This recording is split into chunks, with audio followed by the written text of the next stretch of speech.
Good morning, everybody.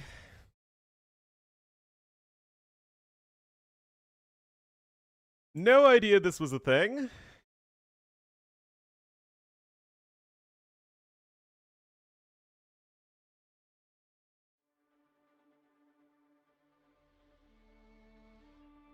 All right. It's a big old draft.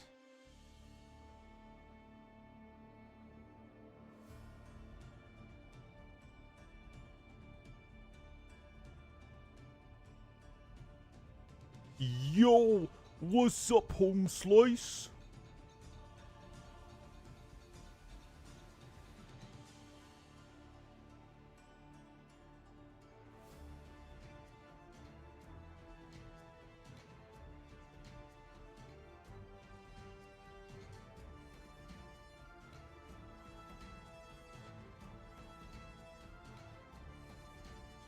All right, so African Springs, African Waters, Arabia, Arena, Chaos Pit Migration, Nomad Spiral, Team Islands.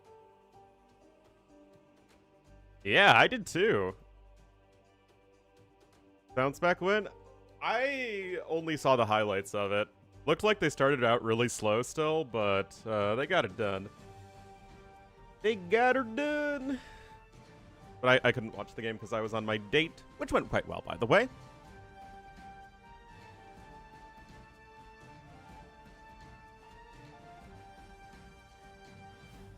That's some really good ramen.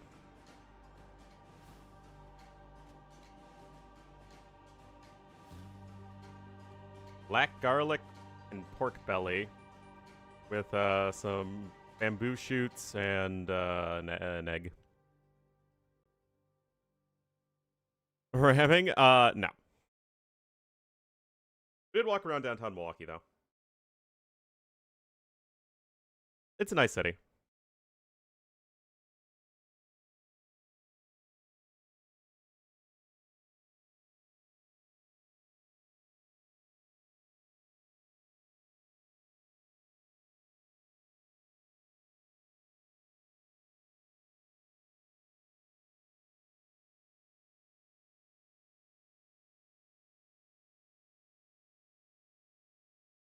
Disaster from a few months ago? Yeah. Yep. Yep. You know, online dating is such a crapshoot, or, dating app dating.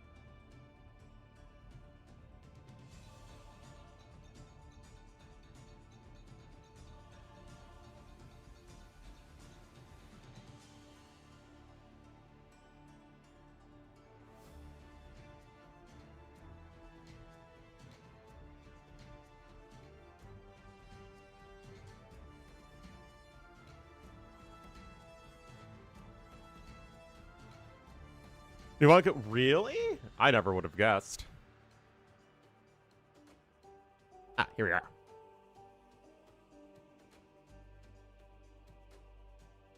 If you want good things in my life, why am I stuck here casting AoE and not playing Borderlands 4? That's my question. Nah, this looks fun. You guys know I'm always down for team games.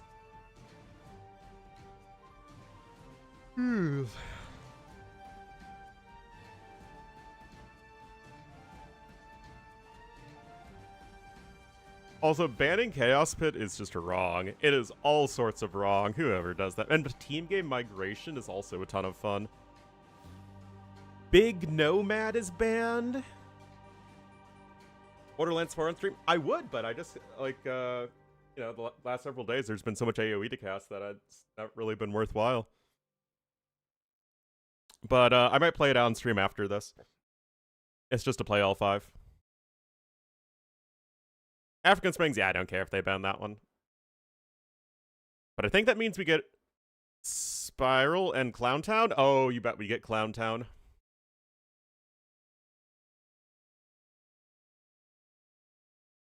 Maybe Nightbot's dead again. Nightbot seems to be in a perpetual state of dying.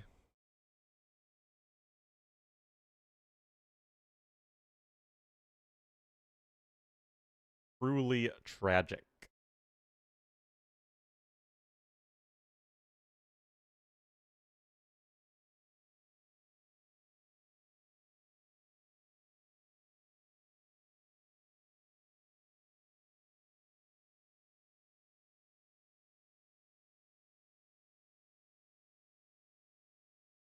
Oh, everyone just came online. Rip.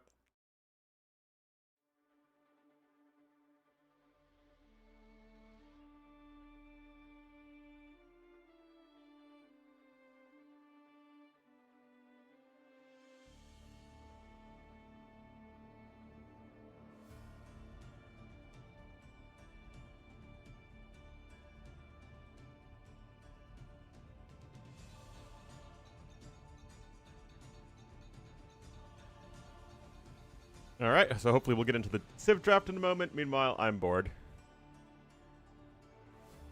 For his story? I mean, it's definitely for the gunplay. It's not... I mean, like, it has a story, and the quips and whatnot are good, but... It's not a story-based game, it's a gameplay-based game.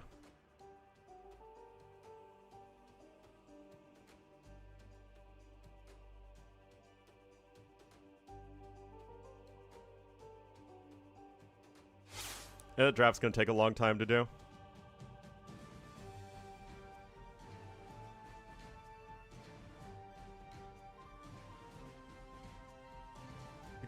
Fukuchina. A story? Yeah, I mean, it's kind of like FPS Diablo.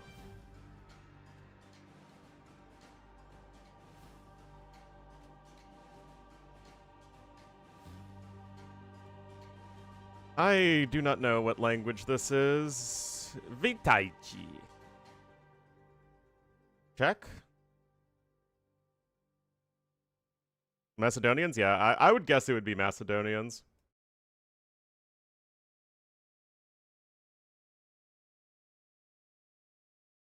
Euro. Wait a minute. Yeah, it has to be Slovakia then, right? Because Czech Republic's not in the Eurozone, and neither is Poland. And there's the SK. The land of my ancestors!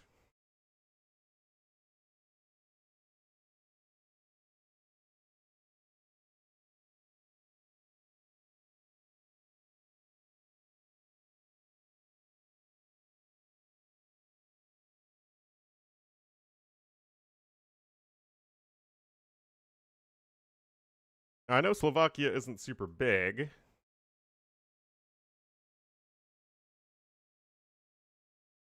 Geez, this really does look like Western Pennsylvania. Eastern Ohio. No wonder they settled there.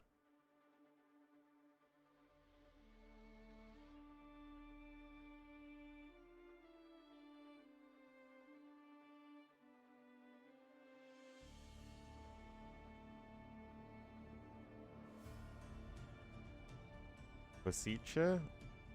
I only know Bratislava, but yeah. Okay, we're in Kosice. Alright, a different town. Luchenek. First mentioned in 1247, Luchenek has lived through Mongol raids, Ottoman occupations, and Austro-Hungarian rule, leaving behind a mix of influences in its architecture and culture. That's right on the border of Hungary.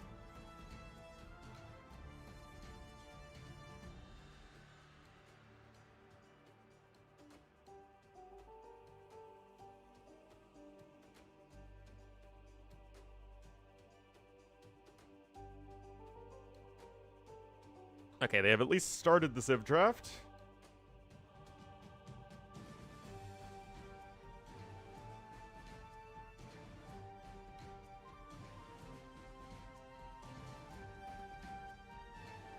Latam. The Hungarian heartland.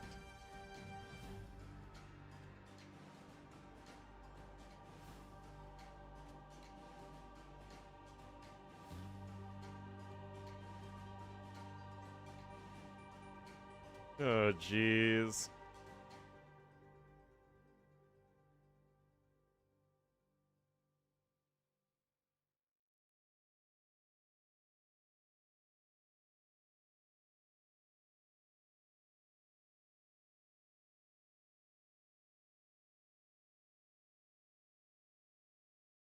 No idea.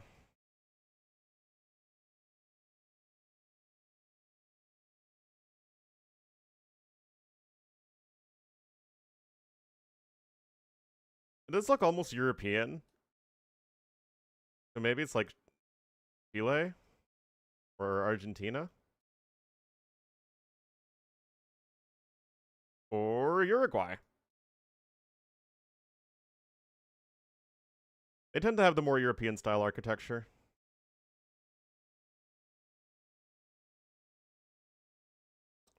It does look quite dry, though. I don't really associate Uruguay with being dry. I associate it mostly with being, like, cow country. I guess it's not that dry. But we're in Sebastian land, I think.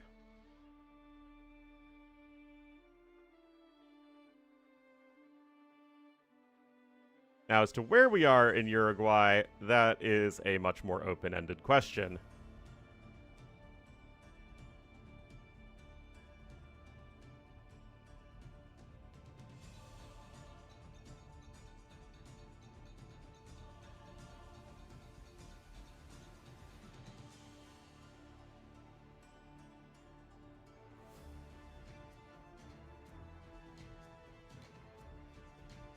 We're in Florida! That's where we are. We're in Minas. The area around Minas is rich in granite and marble quarries, industries that have long supported the local economy alongside farming and tourism? Yeah, 57 miles, not bad at all. I mean, granted, Uruguay isn't super big, but most of the population lives in the south anyway, I believe.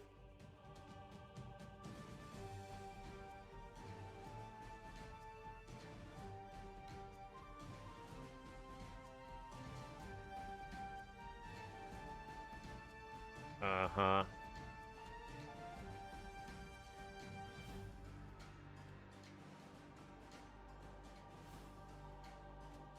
They did see that we did too well in Latin America, so they decided to LATAM us again.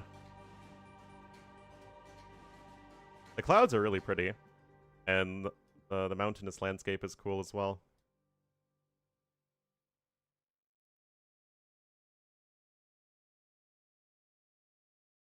Like I said, as somebody who lives far away from both mountains and ocean, I find the mountains and ocean to be really, really amazing geographic features.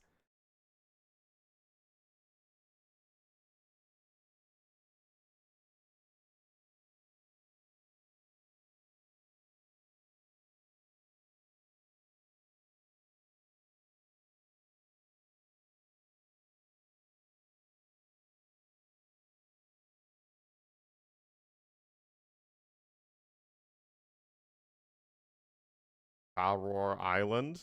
I mean, there are lots of places where the mountains are next to the oceans. Go to any given fjord.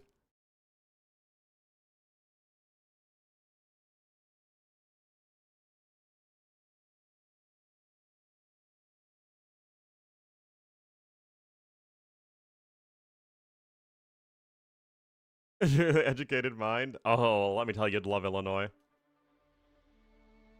Guys, I have no idea where the heck we are. Maybe Bolivia?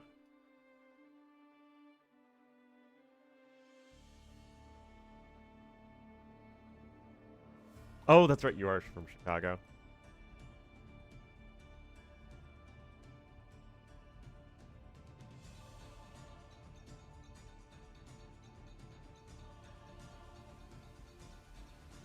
I don't know.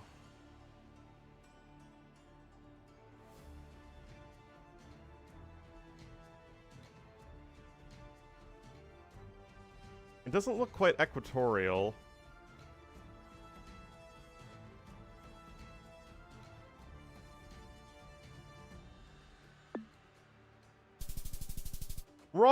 wrong! It was equatorial!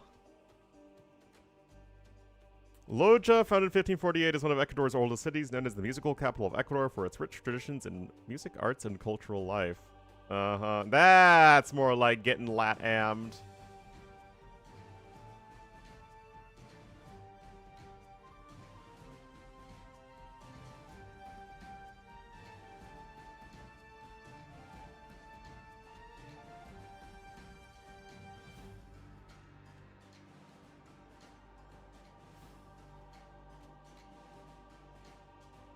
I have no idea where the heck we are. People are dark-skinned.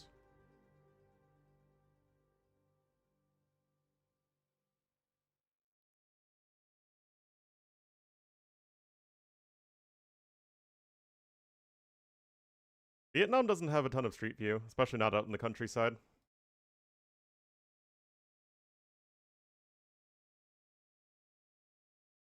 Oh, come on, we're right by a road! An actual road! Is that corn? Almost looks like it.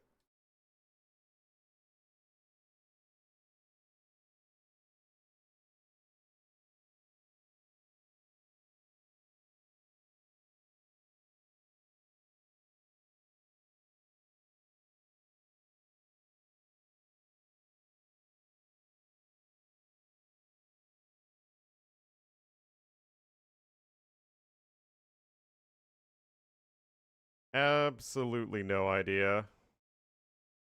Honestly, it might be in Latin America again. Like middle of nowhere Brazil or something.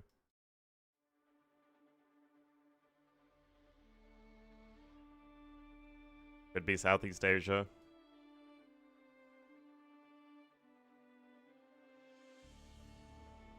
I get onto this. Oh, I can get onto a road! Oh my goodness, it's so exciting.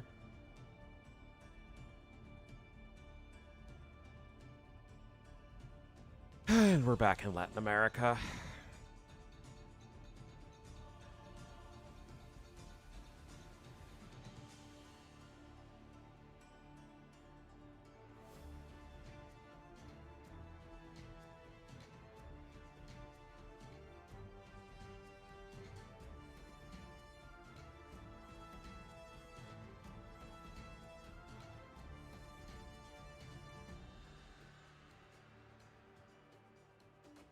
Yep, it's Mexico.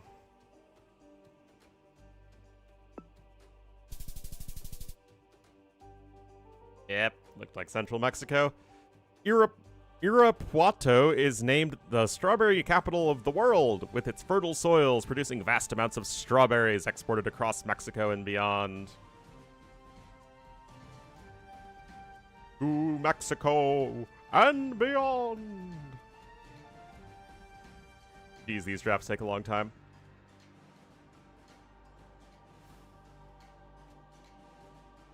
Oh, come on, again? Okay, no, this is Europe.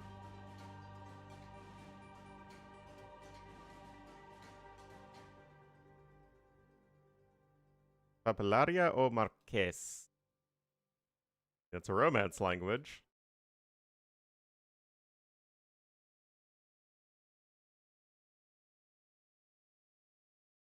I would guess Portuguese?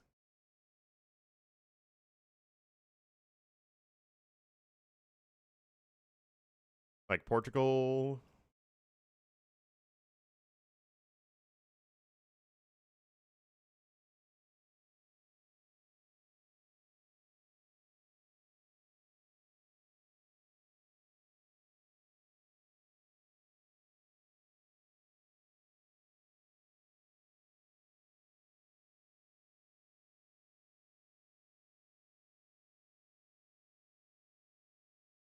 I think like the NHA is definitely just in Portuguese.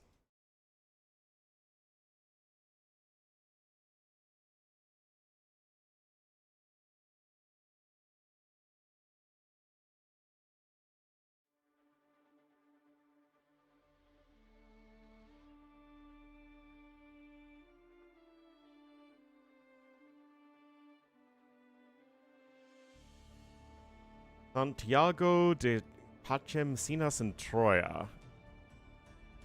Is it the Azores? The Azores, right? I think so.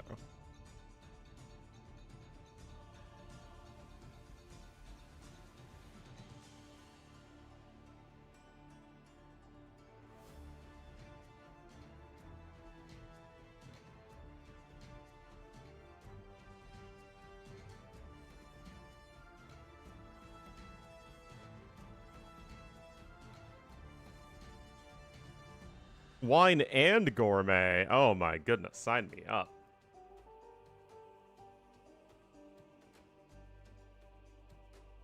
I mean, yeah, it's definitely Portugal.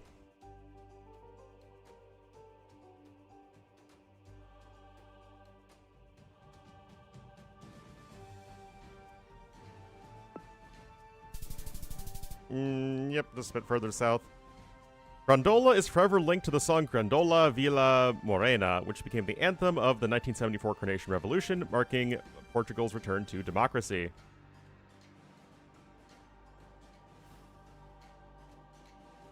Very good.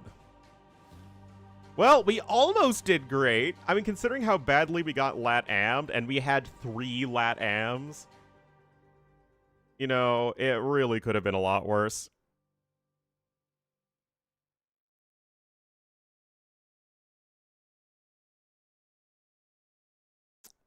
I freaking love long drafts.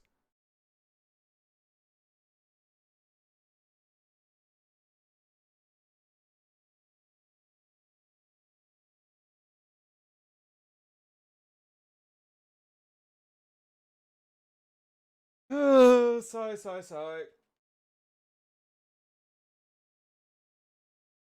Oh, I'm gonna get some coffee.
Hurry up, guy.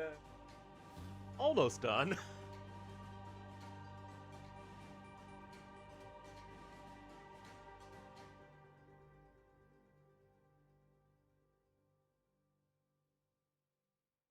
Oh, to have a corgi in your life.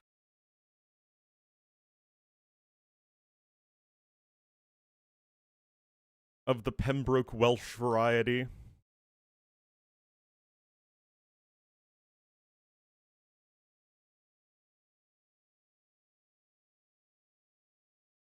Alright, we can do our grid.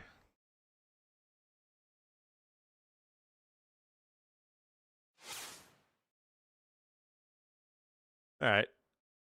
This all looks pretty simple.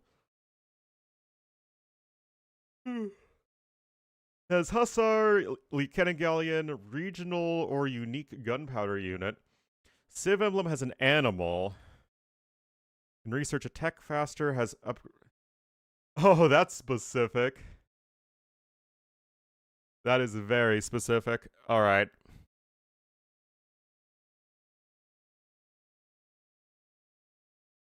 Burmese have the peacock.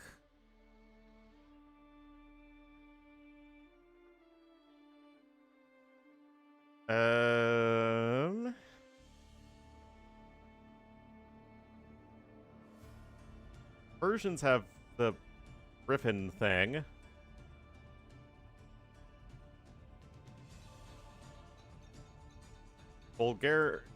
No, wait, Bulgarians have a Parthian tactics, no ring archer armor.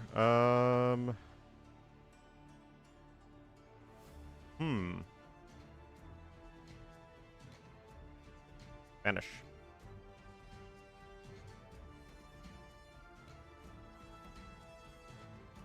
Alright, so... Oh, jeez.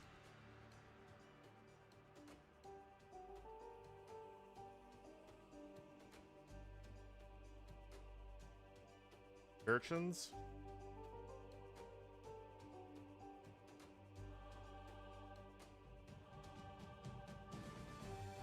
For draft advantage? Wait.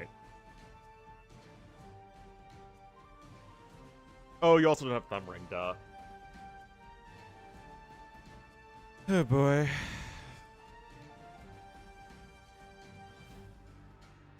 Move Spanish over here.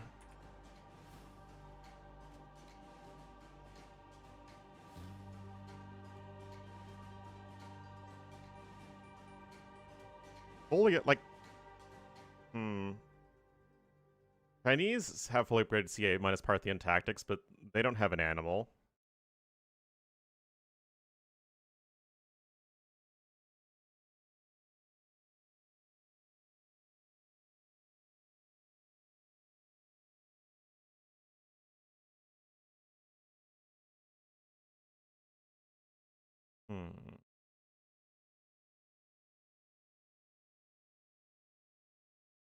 Berbers, same deal. They don't have an animal.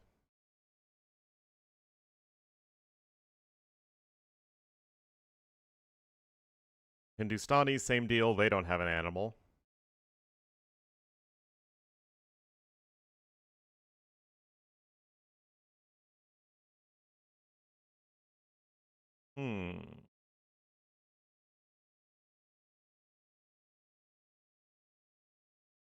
Maybe Spanish is the only answer there, and there's another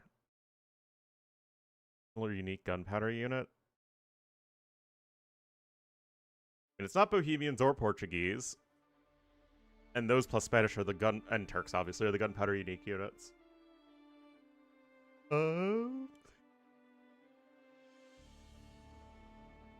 Otherwise, it'd be Fire Lancers and Rocket Carts. Oh, Vietnamese have fully upgraded. Okay.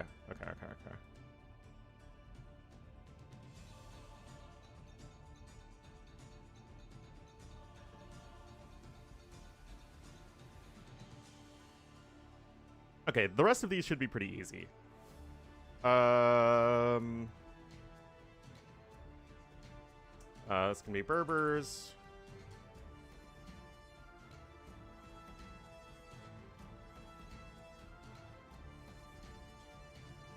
Portuguese. This can be Jurchens.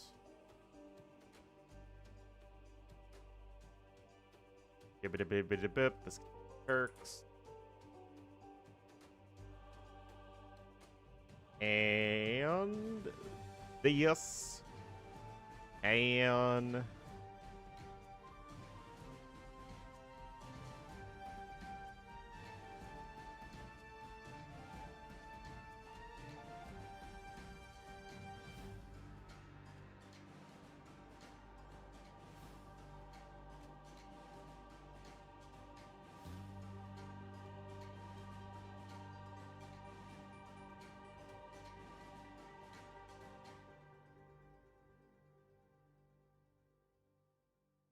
that around a bit.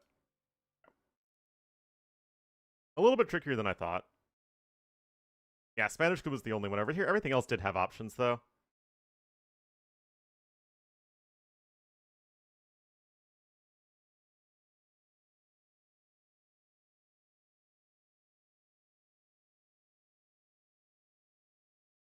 Alright, so we should be getting into the lobby now of the 10th Prestige variety.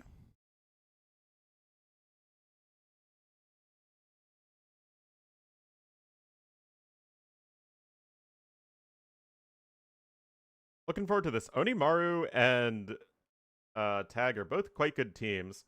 We already have all of Onimaru and Vinch, Andy, Lewis, Dogao. That is a very good team. It's a hodgepodge team, but it's a good one.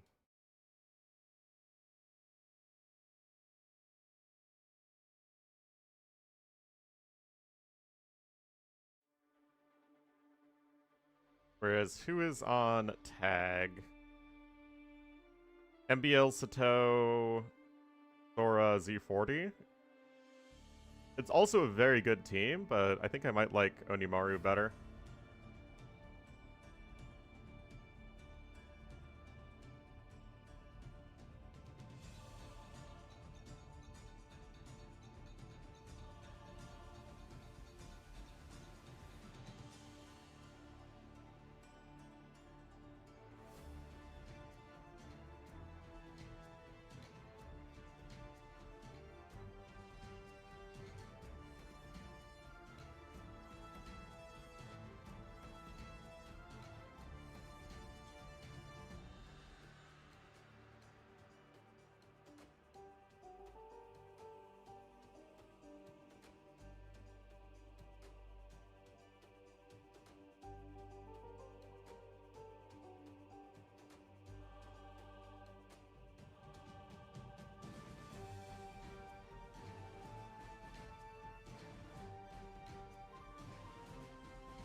Alright, so we have Sato, Sora, and MBL in the lobby.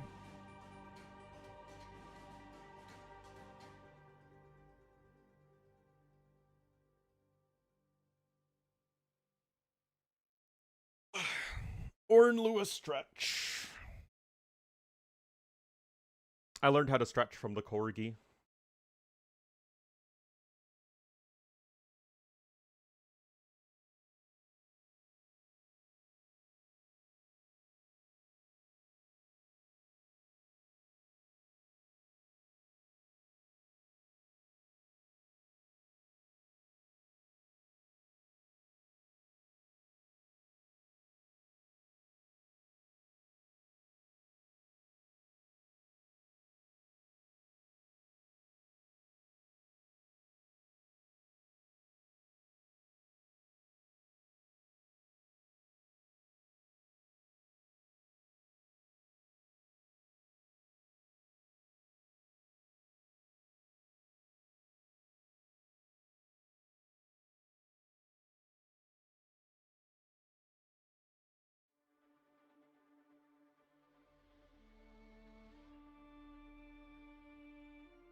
Oh, Mihai. Ooh, Sato, Sora, MBL, Mihai, Vinch, Andy, Lewis, Dogao. That's really good.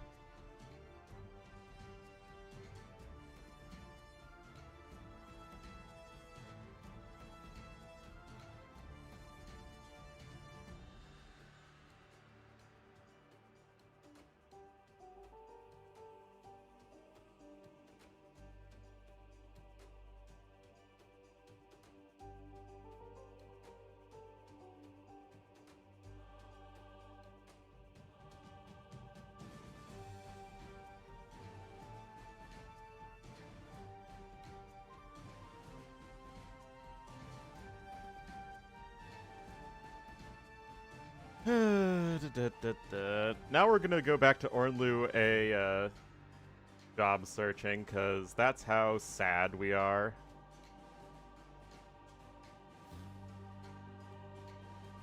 Yeah, I don't think I want to work for the International Republican Institute.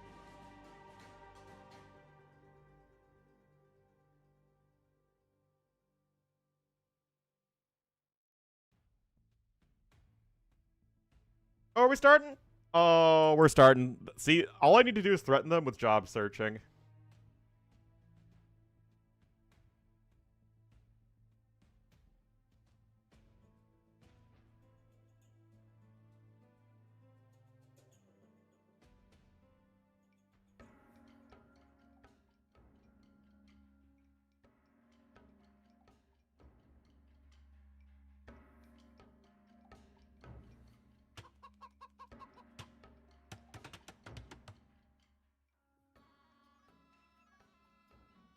All right, let me set up the scoreboard here.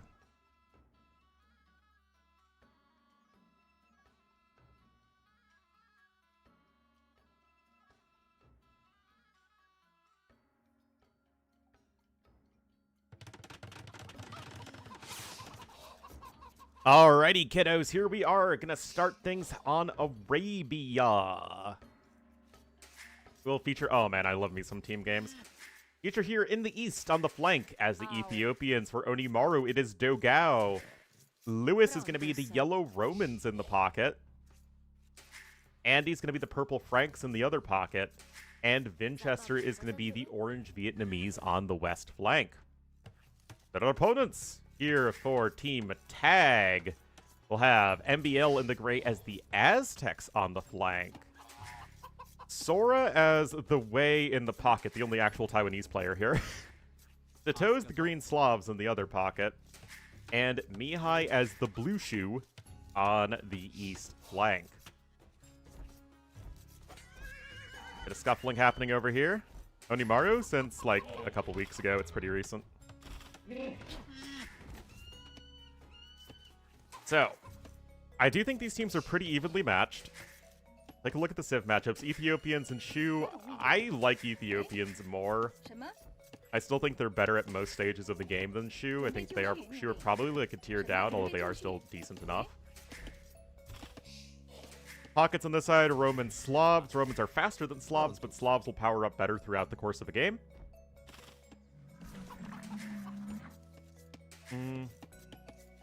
Yeah, Ethiopians plus Romans can hit you really fast, so I think that Onimaru does need to be... Oh, sorry, Tag need to be careful on this side. Other matchup, Vietnamese versus Aztecs. I have no idea what MBL is cooking. I mean, Aztecs used to be a decent enough flank civ back in ye old days when there weren't as many civs in the game. But now that there are a lot of civs in the game and so many good ones added, like the other three flank civs, Aztecs do feel a shade worse than, say, Vietnamese. And then Frank Pocket versus Dawe. Wei are probably better up until late game, and then Franks are become a lot better. But yeah, Wei are very good. Franks might still have the better scout rush, though.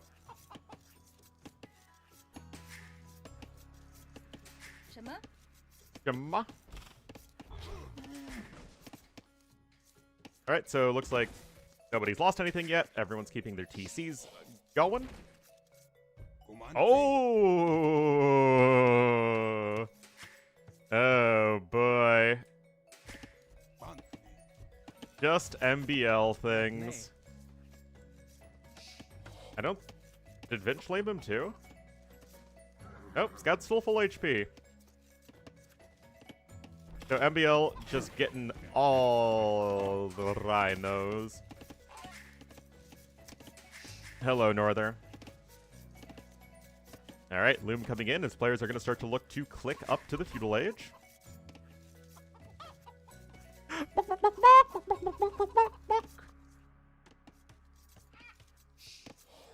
Fire chicken noise is so fun. Alright, here we have Mihai and Lewis and Dogao all clicking up. So this side up very fast. Lewis hot on his heels. I assume that Sato is just going to be clicking up a couple vills later. Of course, Slav's not really an early game powerhouse civ like the Romans are.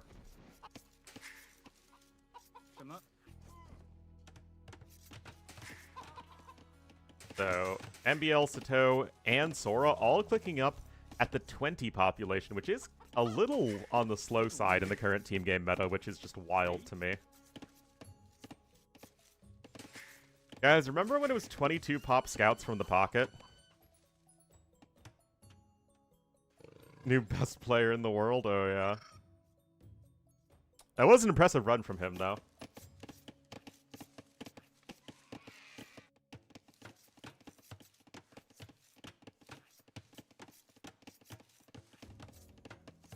Certainly didn't have, like, an easy route to the finals.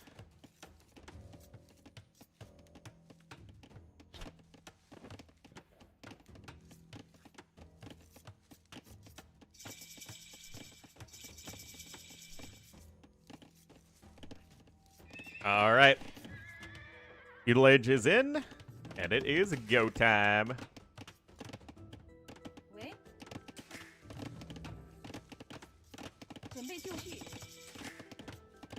I wonder if maybe Shu can, like, afford to not put as many villagers on food, but it's still only one extra vill on food for 9 lumberjacks, so it's not really that great.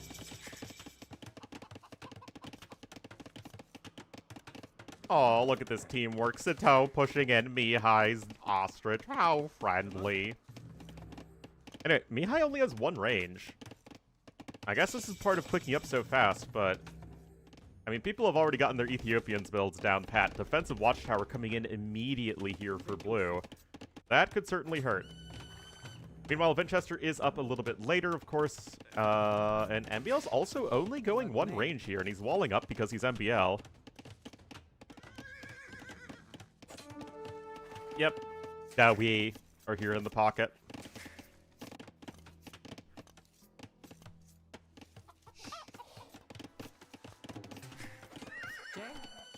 Alright, Scout does go down there.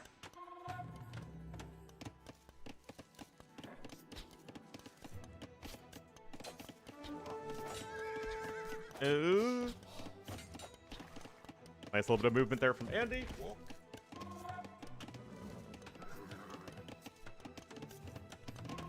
Still, with the MBL walling so much, he can't afford another archery range. So, honestly, it just feels like the Onimaru guys are just getting their archer numbers down faster. Blue's on 3 archers, Red's on 5 archers. Lewis is here with the scouts as well. The toe gonna be just a hair slower. Also looks like a couple geese met their untimely demise. Very sad. Of course, Frank Scouts are going to have the advantage over Dawe, and that's going to be an easy kill there for Andy onto the Scout of Sorakuma.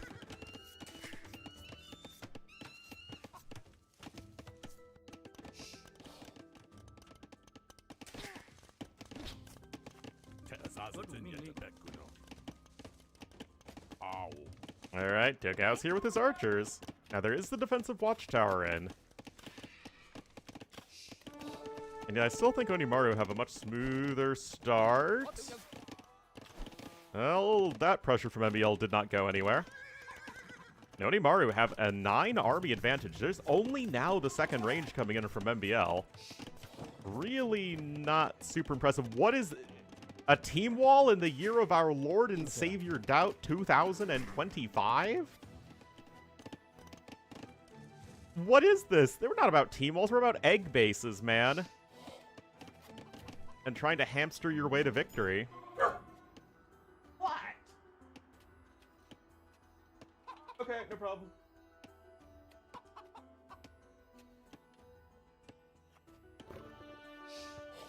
Alright, sorry. Had to talk to the contractor for a second. Alright. I mean, we do have the little bit of a Vil lead here for Cyan. Heg do have an overall, just villager advantage in general. Now Red coming forward here. Looks like Egg, despite being behind an army, are still going to try and go for the counter-attack.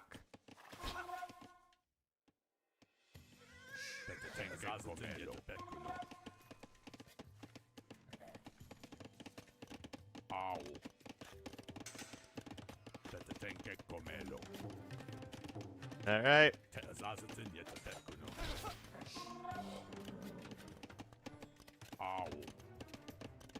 I mean, this is a little bit annoying from Dogao, but it's the only lumber camp, which does make things a bit more awkward. Plus, when defense is in quickly here for Mihai. Meanwhile, at the front defensive, Watchtower is already being forced out of the pocket. That's always a nice win because it means they can't add 2 extra TCs easily. And he's going to lose a Vil here, and this is just good teamwork here between MBL and Sora.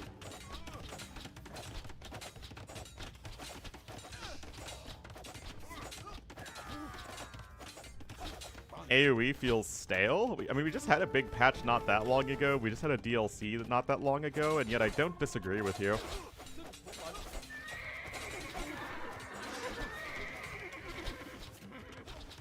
Anyway, now with the house deletion, the army pouncing in, and once again, Vinchester is going to swoop in with his archers and get the kill. There's a reason he's top scorer in the game. He's cleaned up a lot of MBL's archers.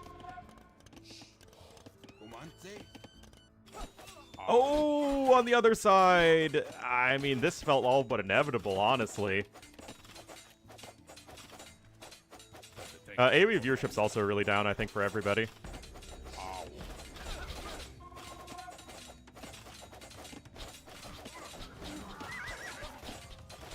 At least in the past couple weeks.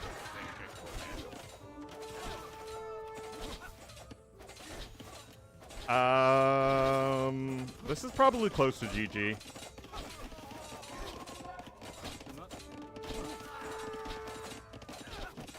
Got the Ethiopian archers too. Was it? Again, I was gone most of yesterday. Did I kill it? I am pretty good at that. Yeah, 32 Vils. I guess it's 32 to 34, although there's a lot of idle time, and with blue forced off of gold for a while, it's going to really hamper the archer production. And something needs to happen on the other side, but Onimaru have such a big army lead right now.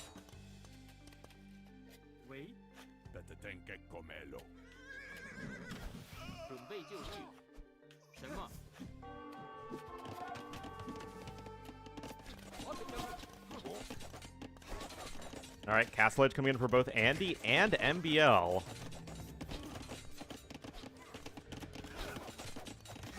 Casters, I mean Ornlu. Yeah.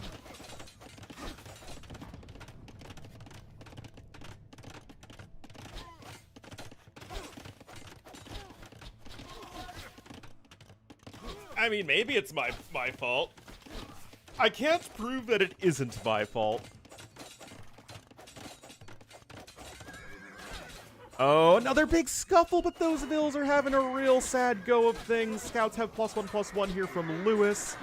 And this right now, guys, is Onimaru absolutely crushing these fights. Vinch has found a way up to Castle Edge as well. He is going to be slower than MBL by almost a minute, but...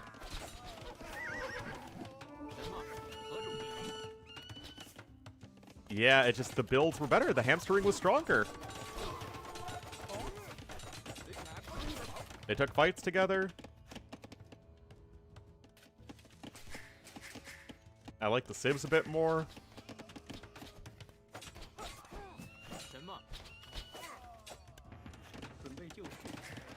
32 Vils for Mihai versus the 37 of Dogao. Again, it's just all about how fast you can get army out. Now, Sato has killed 9 Vils, which is really impressive. Dogao has lost 7. Andy's killed 3, lost 3. I mean, it's not like Dogao's eco is amazing, but he still has weathered the damage better than his counterpart. And I killed the 10th Doctor. Oh, that's a late bit axe from Andy. Alright, if Norther says Dawei are the best team game pocket, we'll have to put out or get out here, because I'm not liking the situation for Tag so far. It said Blue is on his way up to Castle Age, so good recovery there. Similar uptimes, although again, the eco is a lot better for Dogao versus Mihai.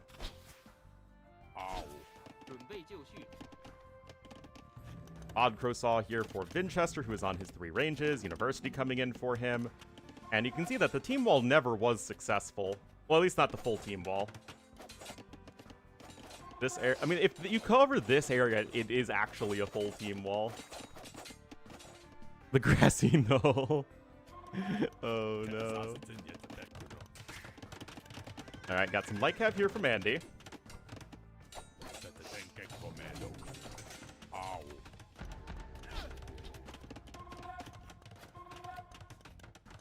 Another tower being rushed up for blue. Yeah, I had to buy it at the market, buy the stone necessary. Alright, now it's all about dancing. First, you have that extra HP as the Vietnamese. Not that it's like the biggest deal in an archer shootout like this. I mean, it helps, right? But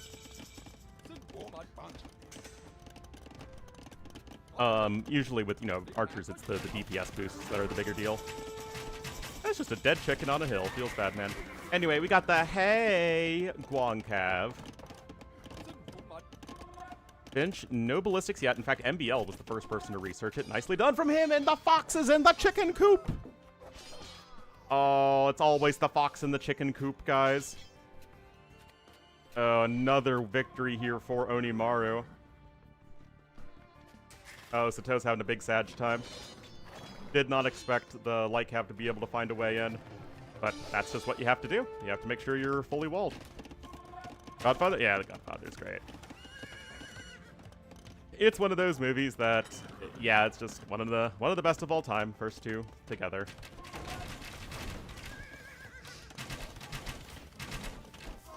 Alright, there's a Mangonel here for MBL.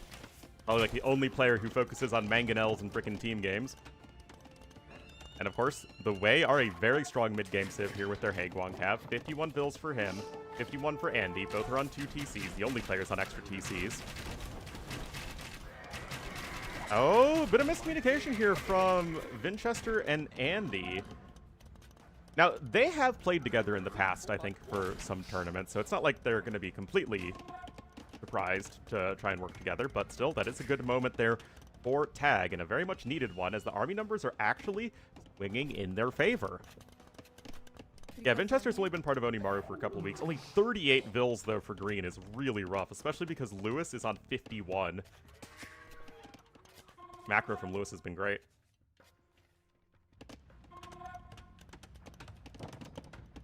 Eat. That's another great one. Alright. Watchtower's here, but again, MBL is the only player I know who would go for this sort of Mangonel push in a team game. Usually you just want more archers, but you know, it's MBL. And honestly, it's gonna work. Got a lot of good violent mob movies, that's for sure.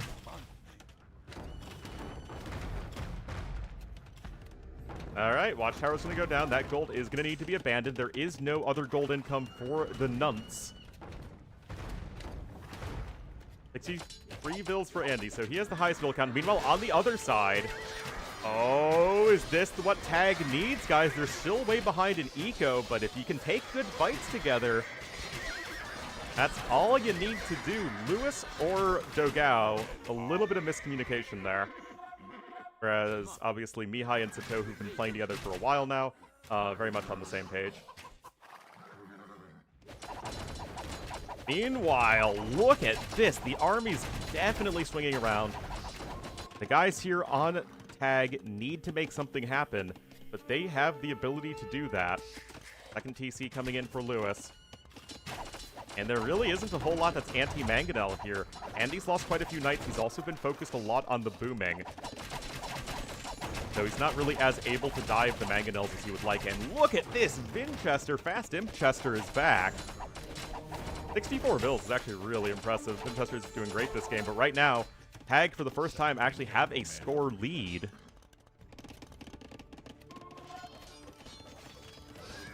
Cavalry at the gates here from Sato. Doga needs to reroute his army back home. But you still have a long ways to go before Imperialation. You're losing basically all of your infrastructure along the way. Cayenne now on 75 bills. It is going to be our Wei player with the biggest eco. And Sora is top score because of it, in part. And nothing too impactful happening right there. And the thing with the Wei, though, is that they're very much a mid-game oriented civ. Like, they're really, really good mid-game pocket. 92 HP on the Haeguang Cav, 4-3 armor, of course. And even the 1 extra attack.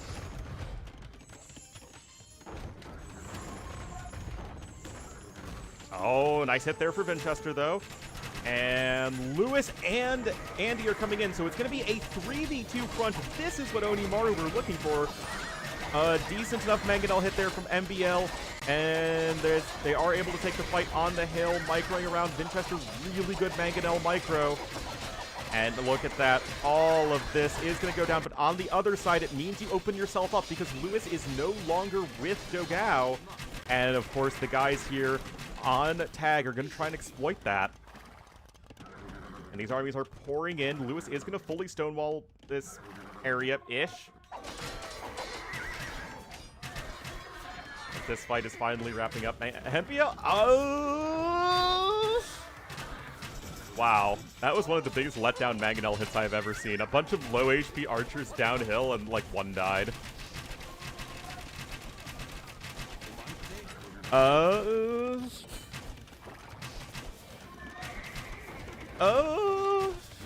Wow, amazing play here from Vinchester, guys. Sora is adding in a 4th TC, but he's lost so much of his cavalry. Defensive watchtower incoming on this side as well, and look at this. Knock, knock, knock at the gate here of Lewis. He needs to take some damage here because he's so far behind, or sorry, Sito is so far behind Lewis in terms of eco. And look at this, descending upon the gold miners of Dogao is Sito as well, so Hag, they knew they needed to take some good fights, and that's exactly what they're doing. They still have a much larger and better army, and are still behind in eco, though, when the dust is starting to settle, as MBL has a guard tower defense. Vinch does not have them right now. But Vinch is an imp. I mean, remember, it's fast imp Chester, man. You know, he's still on 71 vills, which is not that bad. Great positioning there from Mihai, though. And my date actually went just fine, McNeely.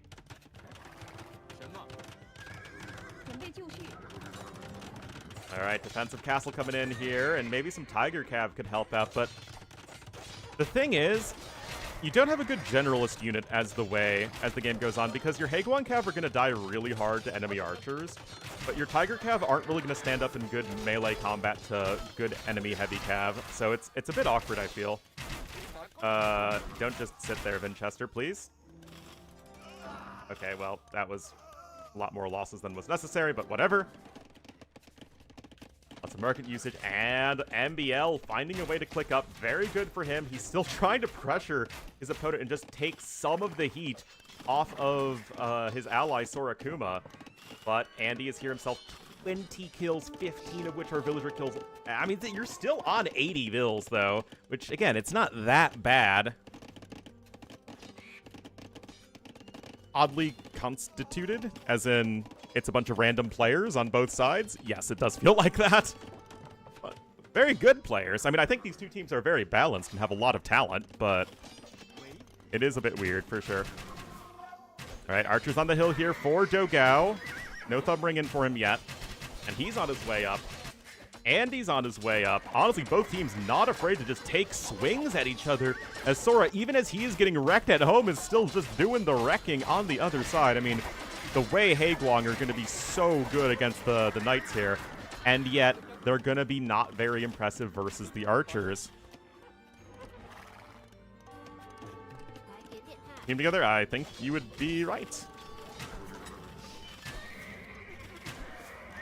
The AoE scene is in a state of flux. They just better against the crossbows than knights are? In Castle Age, yes, I think so. In Imperial Age, though, as I think Wei should fall off a huge cliff. Oh, that's the MTC! Remember, guys, ARBs have 10 attack. TCs have 7 pierce armor in Castle Age. Uh-oh. Oh, does Scotty not know? Okay, Scotty realized. All right, a little bit of fighting there. Set guard towers. McNeely, you've been around a long time. You should know better than to ask why MBL does anything. Score is very close. Oh, man, I freaking love team games, guys. It's AoE at its best. I will die on that hill.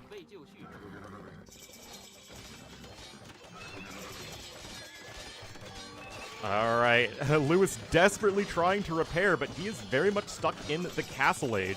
And now we're kind of getting into a different, a bit of an odd position for Arabia, where you have players who are in vastly different positions, almost like at Rage Force, where you have like some guys in Imp, some guys stuck in Castle Age, some guys on big eco, some guys on tiny ecos. And this game is an absolute mess. It's definitely hard for me to keep track of everything all at once. That's why team games are fun. They test my skills as a caster, or something. All right, Dogao is in Imp. He has 43 Ethiopian archers. Of course, this is going to be one of the best units getting into the late game. It's just the DPS on those guys is insane. Now, here's the thing. These Winchester archers are obviously stuck behind enemy lines. The Tiger Cav are also leaving the castle. And, I mean, 6 Pierce Armor is very good for a unit.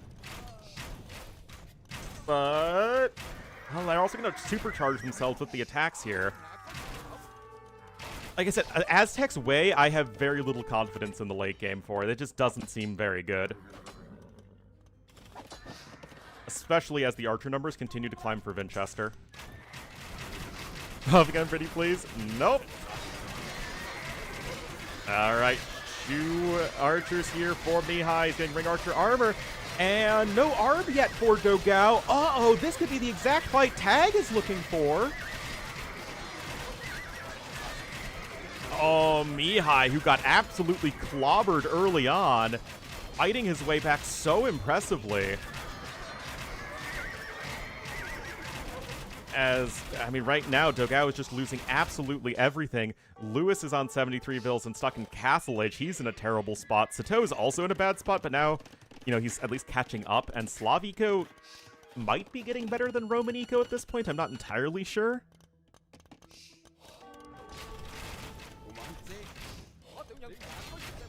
Anyway, Winchester coming back on. And, oh, an Anonymous gifting us up to Spoogan. Thank you so much, Anonymous and Spoogan. Welcome to the Wolf Pack and enjoy the beauty, glory, and majesty of Ornlu, a Wolf and Friends. Winchester coming forward. Again, I feel like Winchester is going to be the most important player for his team right now. Actually, hold on. Andy's at 120 vills. Hold up there, Mr. Andy. May I call you freakin'? I thought Andy would be way too far away from Paladin. We got Laddle and Elite Tiger Cav incoming. Mihai here in the base of Lewis, though. He is having a real rough go of things. I mean, I do think that on this side, the Mihai-Sato teamwork is a bit better than the Lewis plus Dogao teamwork, which makes sense considering I'm sure that Mihai and Sato have played together a lot more.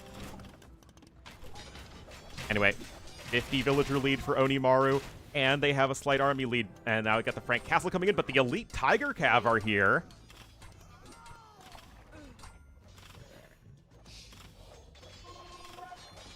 Yeah, this is all interesting stuff, guys.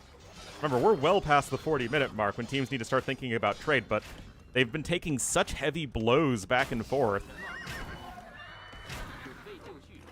Still, I mean, Blue is only on 1 TC. I mean, Mihai's done, honestly, extremely well given the circumstances, but the eco shouldn't be sustainable, and I'm just looking at this here for Winchester. He's on 60 Vietnamese ARBs, full upgrades. You've got bombard cannons coming in, and you can start to make a switch over into the Rattan archers eventually. And, like, what are you going to do as MBL, especially if Andy is even able to come close to supporting this? Because the Frank Paladins, once you get to Paladin, could easily deal with the Tiger Cav. They just have way better combat stats.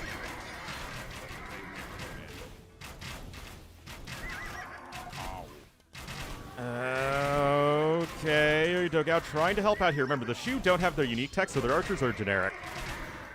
Oh, we got the Tunshin. Still, Tiger Cav here doing their job. Finch continuing to push from the side. Mihai and Sato trying to do the same thing. That said, Lewis is full stonewalled, and there simply isn't a forward castle or siege presence. As you look, Andy's actually coming here, and he is dominating the entire center of the map. He's getting those extra golds, which is obviously super critical as a Cav player. And with his 121 bills, he shouldn't... Okay, he's actually still pretty far from Paladin, as, again, the players are just trading armies constantly. Castle over here to the west as well. So look at this, guys. The Onimaru's players are thinking about trade, although you still have 66 kills on these Mihai Arbs in the back of the map. And of course, I mean, Dogao's having a real sad go of things. Draken Treb's coming forward, though. Not a bad idea. And Sito finds a way to click up to the Imperial Age. Now, he is on 87 Vils. It's not good, but, I mean, your Slavs, you can kind of make it work a little bit. And now we have the Tiger Cav numbers continuing to climb, which is really important because obviously the Tiger Cav are your anti-archer unit. And right now, the strongest player in the game is Vinchester. And he's making archers. Duh. So is there a world where the MBL at Ladle Skirms plus the Tiger Cav can deal with Vinchester's army if they can continue to keep our purple player Andy out of position, who's just lost another 20 villagers, by the way? And meanwhile, on this side, it looks like Tag is continuing to push. They have a slight population lead, even though they have a score deficit. A lot of archers going down there, and yet Blue still has 55. That ain't bad.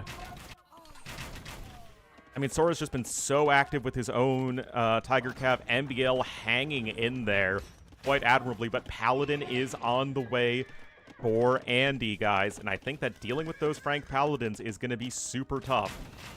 Especially without Mingguang armor, which Sora doesn't have. I just think... Oh, no, he does have it. Wow, okay, there's been so much happening.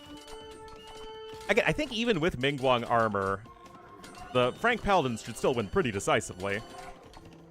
But that's always pretty interesting to see the castle taken down like that. Again, those Vietnamese archers still hanging in there, but now Tag are the ones with the villager lead. And Onimaru are the ones with the military lead when it was flipped for most of the game. Castle in now for Mihai, so he can start to think about getting his own unique tech. What is it? Repeating crossbow or whatever? Wait, what is this? This is a freaking Ornlu castle, guys! Castle in the back of your opponent's base! Oh, I love it. I love it, love it. That's going to hamper trade. The issue is, though, for Tag is that they're also kind of slow in getting their own trade going. And the Paladins are in, guys. That castle is under some pretty serious threat from MBL, who has just one relic here as the Aztecs. And that is still a huge wrecking ball. But in come the Tiger Cav. This is where the Paladins need to be in position. Remember, in Imperial Age, Tiger Cav only have the same Pierce armor as Paladins, which is very good, don't get me wrong. But you need the Paladins to tank so that the Tiger Cav also don't get too powered up. And I think that's exactly what's happening, is Onimaru is continuing to take a good fight here. MBL just doesn't have the army quality to deal with this, as just making skirmishers is obviously only going to get you so far. Vinchester continuing to push here on the side. It's the Vinchester-Andy duo that really, I think, could be the deciders in this game. As right now, it's just kind of down to Dogao and Lewis's to not die as long as possible, which is much easier said than done, by the way, as Sora is continuing to be active. Sito is climbing his way back into the game, but it is only Slav Cavalier. Nothing too fancy in the late game. Like, eventually, you're going to want to work towards Datinets and Boyars as Sito in this position. At least I think that's what you would want to do, especially against Romans. But you're not there yet. Still no repeating crossbow or repeating magazine or bolt magazine? What is it called? Bolt magazine. Yeah, Traction Trebs once again showing how fun and impressive they are. Hoarding's coming in here for Sorakuma as well. Really trying to lock down this position. Blast Furnace actually is not yet in for the Paladins. That'd be a nice boost as well. Paper money, baby! I love this from MBL, man. Just MBL things. Orange is out of stone. Or no, he's not out of stone. You need to repair your ally's castle, man. Oh, boy. MBL still building stuff in the back of his opponent's base.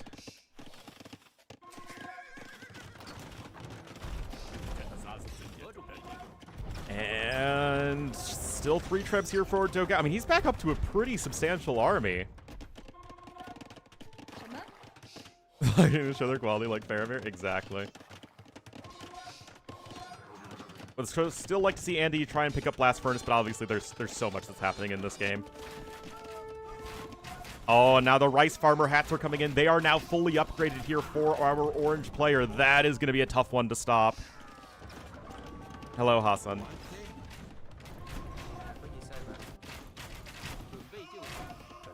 All right.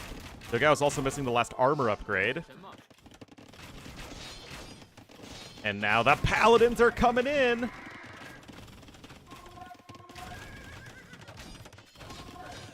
Okay, got some barracks on the way for Sito, so looking to get some halbs out onto the field. In a mix. No, an Imperial Age Ratans are literally better than Arbs in every way. They're more, I mean, they're more expensive, right? They're not going to be as cost efficient as Arbs against, I think, some melee units, but like, in a team game situation, top efficiency matters. Unless, no, they actually have one more attack. They have 7 attack. So one more than an Arb, and the same range, and the same reload time. Oh boy, the Tiger Cav are here, and if the Tiger Cav are on top of the Arbs, they're going to start to feast and start charging up to be super swole. And that is an amazing fight for Tag, as right now Dogao is just getting cleaned up.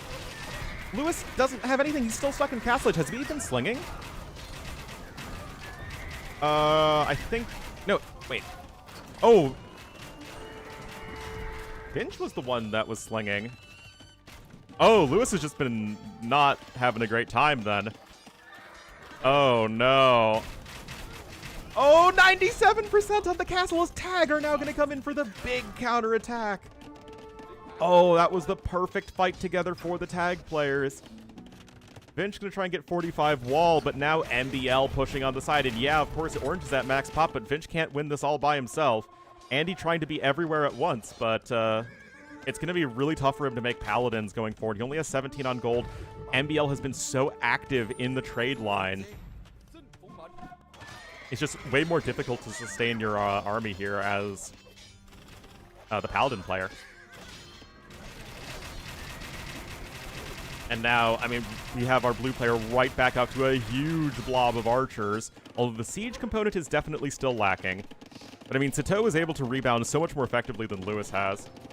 Even though, again, Sito is kind of stuck making Cavalier, but now he's got Halbs that he can support with.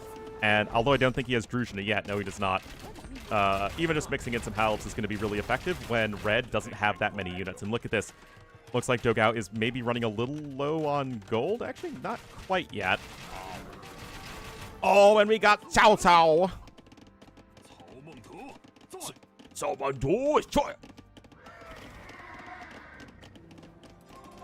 Imp Skirm coming in here for Vinchester, but we got some Tiger Cav, we got some Hussars. Alright. Coinage coming in. Yeah, Lewis is only on 2 TC. He's mostly just making light Cav.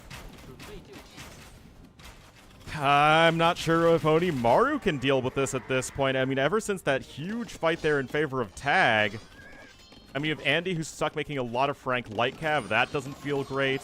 Lewis is just now on his way up to the Imperial Age, but again, he's just so far behind. I mean, Vinch is going in here for some Imp Skirms, but that's only going to get you so far as well.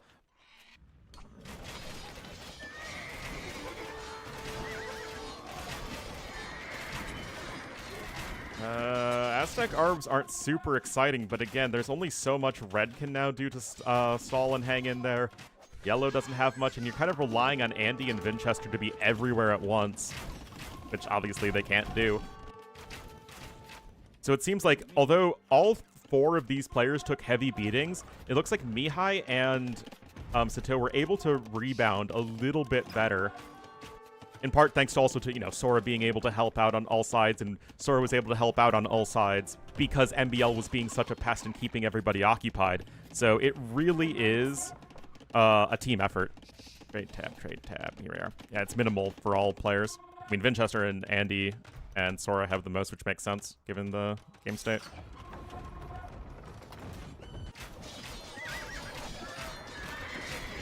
I mean, right now we're making a bunch of Ethiopian skirms. It doesn't really feel great. Sito now starting to get some more siege upgrades. MBL even getting some infantry upgrades to boot. Right, yeah. Right now, it is just Hussars. And, of course, Wu Hussars are going to be better than the Frank Light Cav.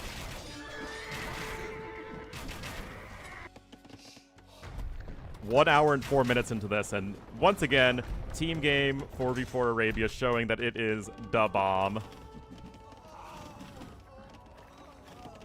And yet, Onimaru aren't dead yet. They are behind by 70 total population, as, I mean, the tag guys have been so freaking active in the back of their opponent's base, whereas this trade, although it's still low in number, is much safer by comparison.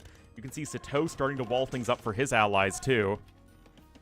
Wei Hussar are very good in melee combat and very bad against ranged units. They're like a more extreme version of Mongol Hussar. MBL getting crop rotation. Love to see that.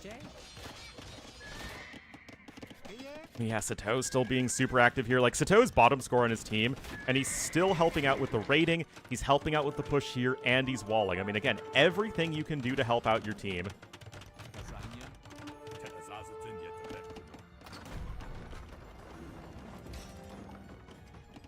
Castle taking some heavy shots, though.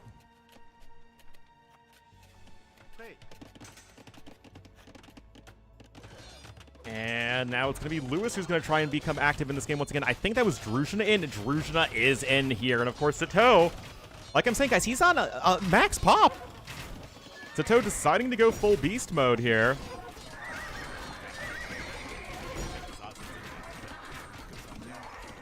And I think what might be a difference maker, honestly, is that all 4 members of TAG are very accomplished team game players. Whereas Andy, to some degree, is. Dogao is, but with a completely different set of players who have a different playstyle. And then Lewis is super inexperienced. And obviously Vinchester, again, very experienced, but mostly with a different set of players.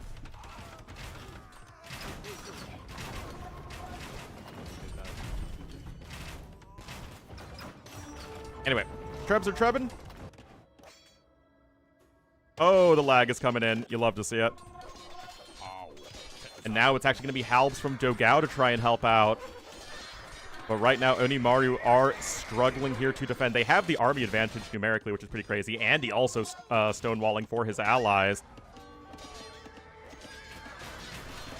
Man, I'm so glad I was able to just catch this show match at the last second. I didn't even know it was happening. All right, Paladins here. Again, Vinchester and Andy able to make this work.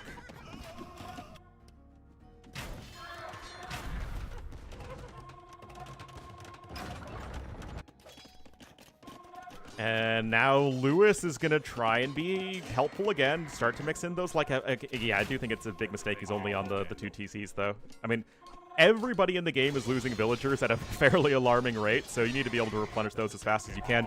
Ethiopian Imp Skirm's coming in. Not something we see every day. An MBL, here's the growl of the Jaguar. That Aztec Paper Mache Castle also going to be going down. Siege Engineers is in for Vinchester. And, I mean, it's amazing how close the scores are still. But look at this guy, Sato, full-on switch from the Cavalier into the Infantry Siege. Elite Boyar is on the way too. Sato is actually jumping up here. Really putting on the big boy pants here in late game. He's on 18 trade carts, not too bad. Bolt Magazine coming in for Mihai as well. Capgram too. But yeah, now we're going to be seeing the power of the Slav late game get unleashed. And look at this, 47 trade carts for Mihai, 46 for Sora. And that could easily be a deciding factor because red's got none and yellow's got 1. That even rhymes.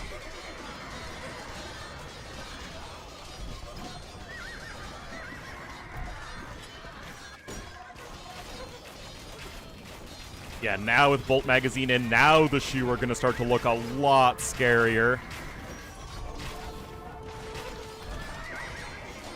And, I mean, yeah, with Druzhina in, all of that Slav stuff being thrown in, and this just looks better and better here for Tag. Yes, the Frank Paladins are the strongest unit on the field, but I don't know if it's good enough. I mean, MBL has been doing such an admirable job of cockroaching it up. Bolt Magazine allows your archers to fire 2 extra projectiles, turning them into sort of Chuko Nu. But the extra projectiles deal 3 damage and are very inaccurate. It's still good. Like, it's a good DPS buff.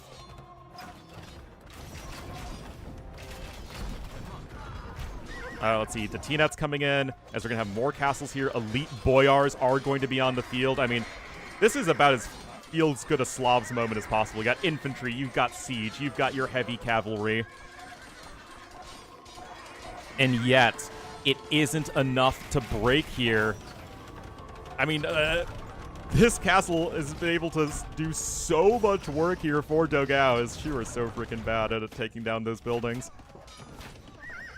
Yeah, it's actually a 3 extra damage projectile, McNeely.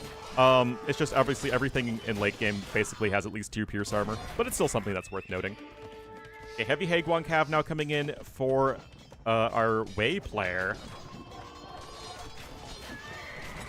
Almost an hour and 15 minutes into this one. And right now, guys, it is just tagged with a huge advantage. They seem to just continue to be getting slowly but steadily further and further ahead. Sato's going to start to siege back up over here. Sora is able to help out MBL, and like the fact that MBL was never truly pushed out of his base is like something of a small miracle. And although Lewis is trying to do the little bit of raiding he can, I'm just not sold that it is enough. We have 5 bombard cannons out, though, here for Dogao. Oh, Traction Treb's getting the 2 kills there, and that sure as heck isn't bad. Still, the Torsion Engine Bombards are going to be really, really nice, but you need to have them here on the field and present in the fight. Boyar's coming in from the side, and of course, Dogao wishes that these skirmishers were basically all Arbalests, but, well, they aren't. T-Tram coming in here for... Oh, that's a pretty big Bombard Cannon hit, though, against Mihai. Torsion Engines is not one of those messing around kind of upgrades. Meanwhile, on this side, that's just a lot of Aztec pikemen. They still don't have great upgrades. This castle is somehow still alive, although probably not for much longer. Paladin storming in here as well. Got some Rattan archers. Still some raids at the back from Sato. From those Boyars. Not like the best raiding unit in the world, but they're still not half bad. And I just don't think there's enough. There's not enough meat and potatoes. Dogao doesn't have enough eco to sustain his Ethiopian army, and they're skirms and not arbs anyway. The siege rams are being brought to bear. And again, I don't think that this push can really go on long enough. I mean, we're well over double the army value at this point. It just seems like Vinchester and Andy, yes, you could say that they are the MVPs of this game, but it really is the full-blown team effort here from Tag, where all 4 players are contributing here and helping out the other. That really is such a difference maker.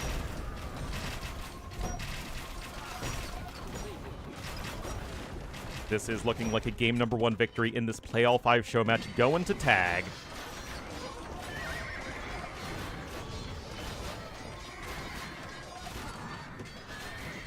Random Jags being thrown in because why not? And things are looking more and more over. This side has been basically free fall. Lewis hasn't made a gold unit, feels like in the Imperial Age. It was a good tag team. Yeah.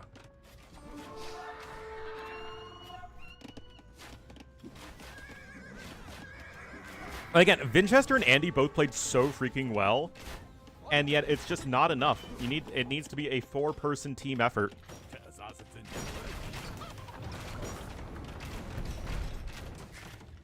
And it simply was not the case. It was close, like, don't get me wrong. It was very, very close, but just not quite enough. Everything's getting obliterated right now. Lewis has no army. Dogao only has trash units. Even Orange is running out of units here. I mean, yeah, 38 Frank Paladins are still the best unit in the game, but there's only so much. Yeah, it's absolutely getting out of control here. Great effort from Onimaru. They did look really far ahead early on, but Tag just hunkering down. the defense from MBL, the raids from Sora, giving space for Sito to boom up, and then basically once Sito is boomed up, he starts raiding, Sora starts helping on MBL as he starts to crack, Mihai able to just hang in there as well, and even start to push back Dogao.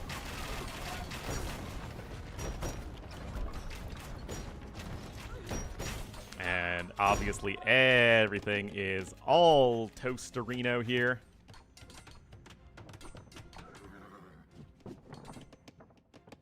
Bit of an unorthodox Civ combat. Like, the Civs here for Oni were much, much more straightforward, as GG is called. But Tag, again, just the team play.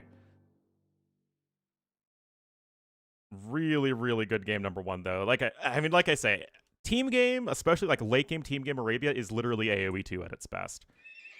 It was the mechanics, it was the strategy, it was the army compositions. All very, very good. Yeah, Vinchester, Andy both the KD, Sito getting a good KD, and Mihai also getting a good KD is pretty wild. Great, great game.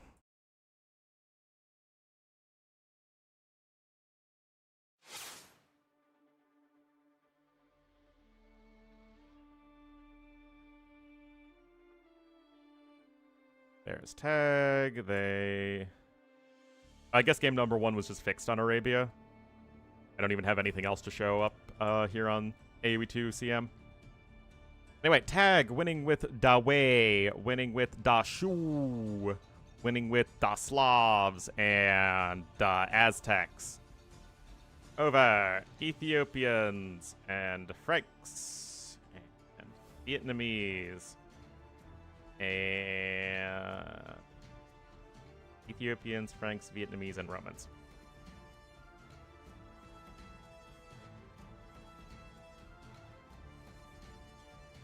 Whew! Definitely a lot of work to cast those. I'm gonna get some more coffee, guys. I will be right back. Yes, I know, Dash.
What's up, baby? Yeah, it's unfortunate that probably not too many people are watching this one. Okay, at least Dave is streaming it. Yeah, not even Dave is cracking 1,000 viewers, though.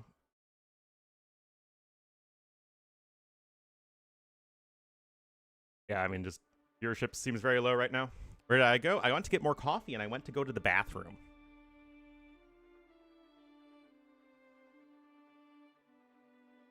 One being a necessary result of the other.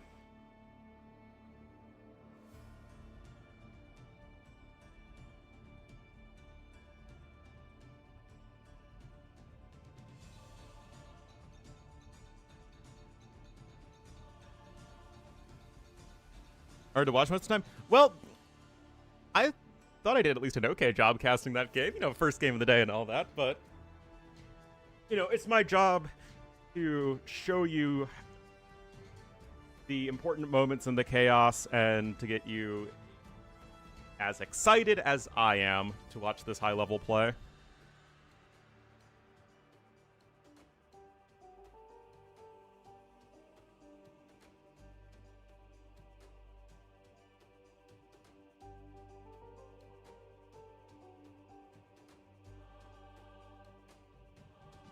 Where am I from? I'm from the Chicago area.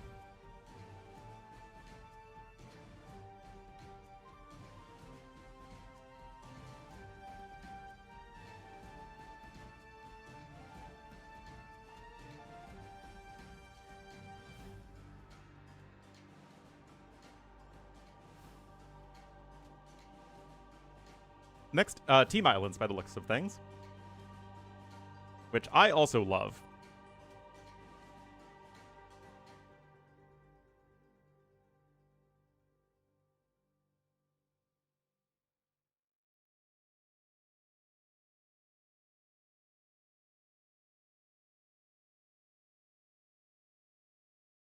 Oh, it's hard for me to follow, and I do this as my job.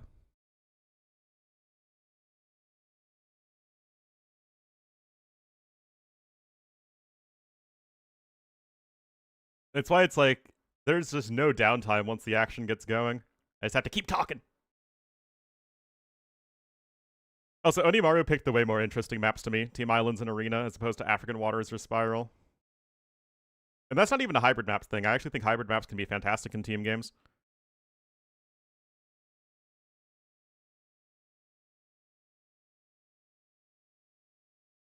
Will we see unique chips? I mean, we were probably getting... Well, actually, I don't know. The thing is, all of the maps except Arena have water in them, so it's a little hard to say who gets where. I think we see Sicilians here, though, because Sicilians are one of my low-key favorite civs for Team Islands team games.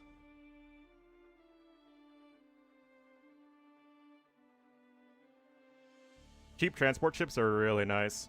And Sicilians are good at, like, you get yourself set up on the enemy island and you're really hard to get rid of.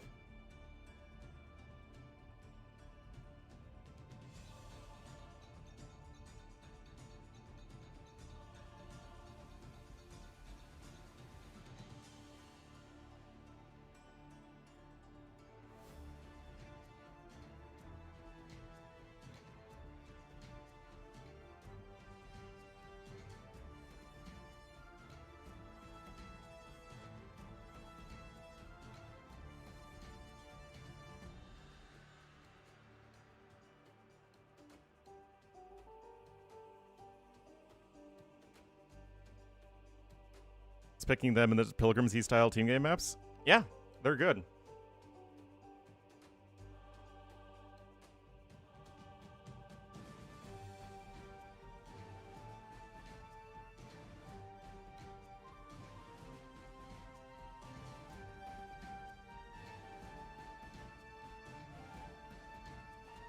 Also, I didn't see the Emmys last night, so I kind of want to see who won. We have a moment to wait here.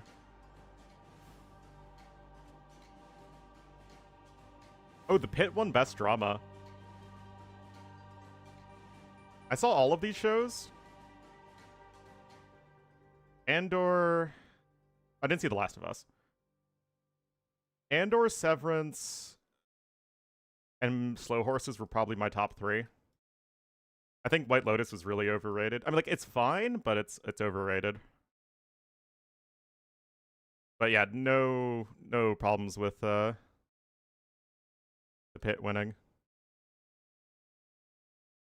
Best comedy? I didn't really enjoy the studio, but I didn't get too far into it. I didn't see Adolescence. Noah Wyle absolutely deserved it.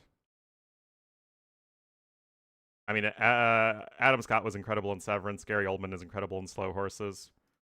But yeah, Noah Wyle was great. Britt Lauer absolutely deserved. Absolutely deserved. He was incredible. Having to play someone else to be someone else who's like the same person, yeah, it was really good.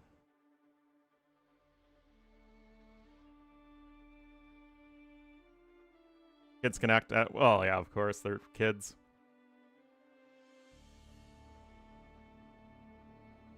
I didn't see the Penguin, but I did know a lot of people were praising Kristen Milioti. So definitely good for her that she won. Mel Tillman won for Severance. You, again, was fantastic.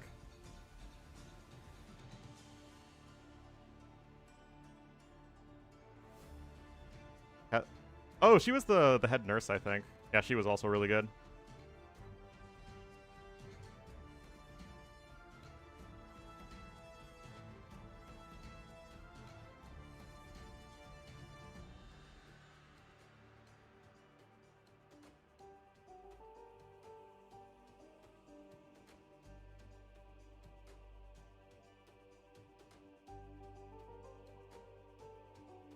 The one thing I did see in the studio was Bryan Cranston in it, and Bryan Cranston was amazing, so I'm glad he won.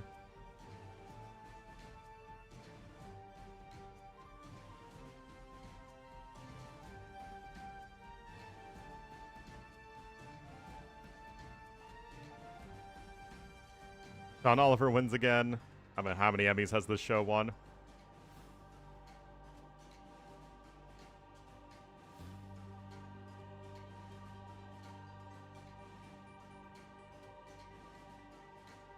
Arcane won. I absolutely loved Arcane.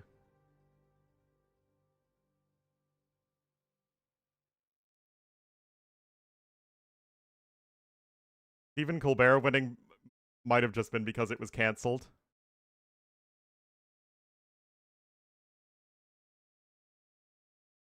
Yeah, I really like Slow Horses. Make It Big? Well, he was in Malcolm in the Middle. And that was pretty big.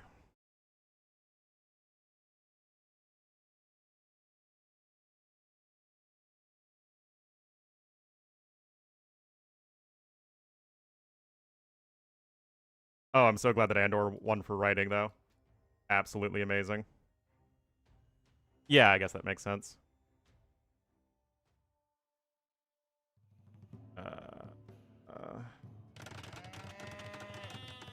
White Lotus didn't win any. Wow. That's wild.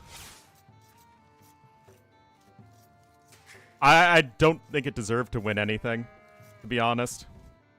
Ever got the big roles? Yeah, I mean, obviously, Breaking Bad was made him huge.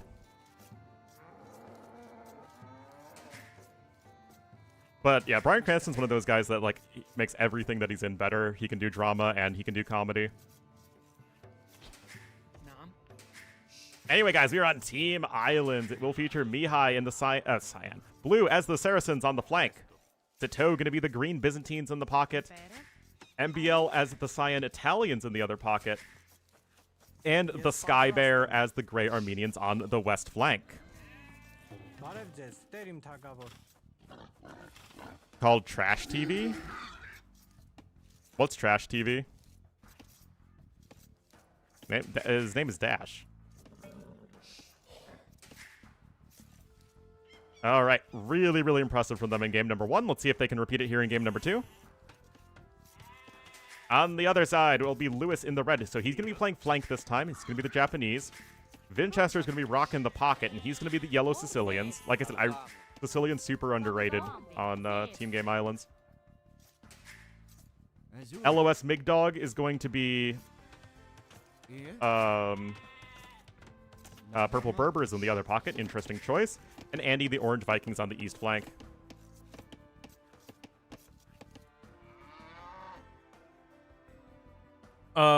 Trash TV, I would consider that's like reality TV. That's like the Real Housewives of whatever.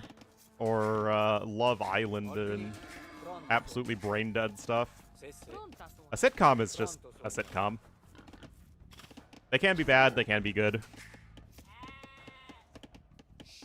What do Sicilians do? You have the half-cost transport ships that have a huge line of sight as your team bonus.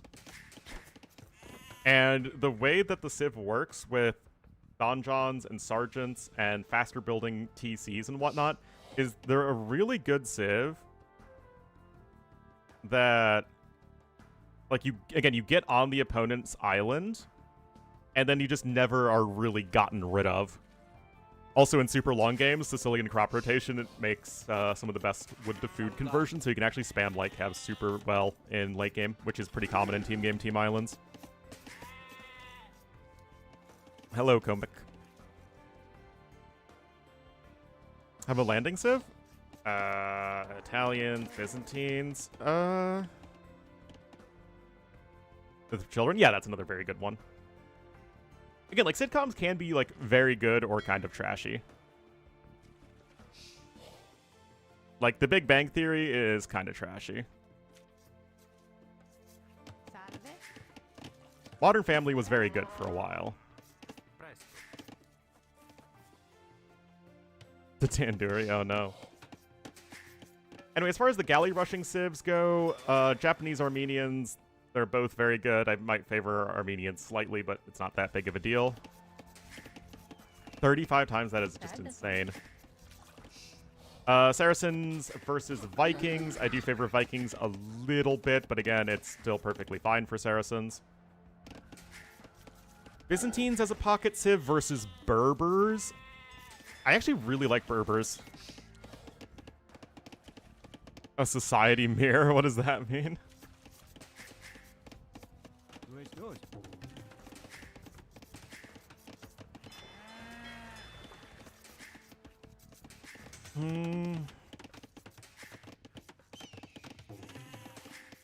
Because the thing with Berbers is that they're pretty good at defending against aggression. Live depiction, is it now?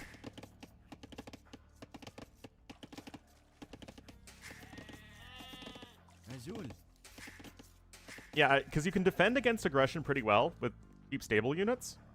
Although you do have to get to Castle Age for that, to be fair. And then late game, you have an amazing navy with the faster movement speed and full upgrades. So I like that a lot. Byzantines, of course, though, are always going to be great. No complaints there. Italians. Italians might be the only civ I don't love in Pocket. Not that they're bad,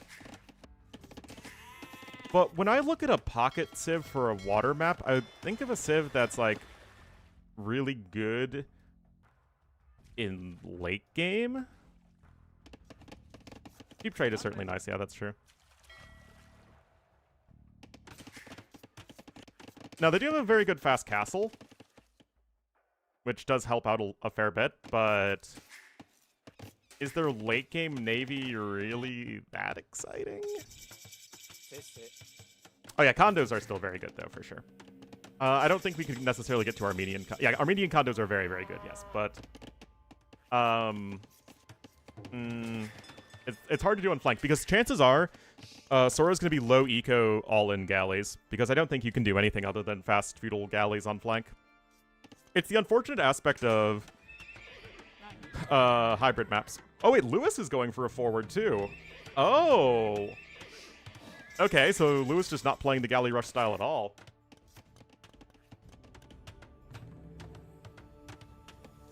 Meanwhile... Wait, MBL's going double stable? What? Alright, that's new.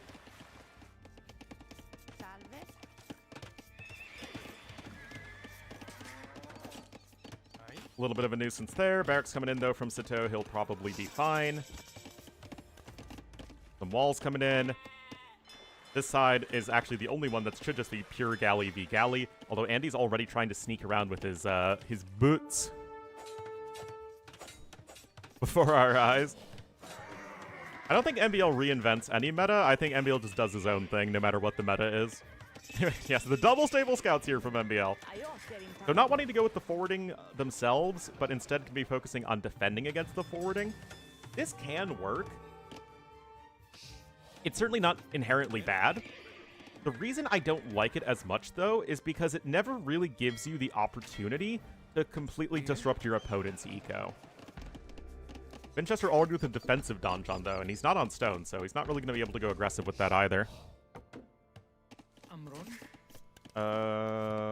Which one's Dogao here? Dogao is the Burbros. No, this looks fine for me. I mean, it's like 26 plus 2 with the 9 fishing ships on top.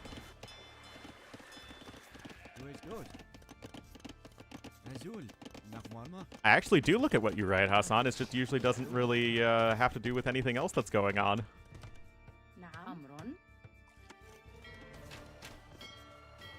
I see all. I know all. Or something. Anyway, the 2 galleys here actually able to get 3 fishing ship kills. So 3 fishing ships for 2 galleys, not half bad. You do need to be careful you're not getting wrecked on the other side, though, but that doesn't at least seem to be the case just yet.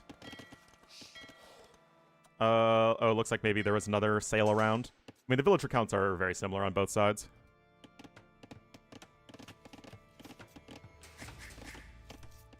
Related to the game? That's true. What can I say? I'm inconsistent.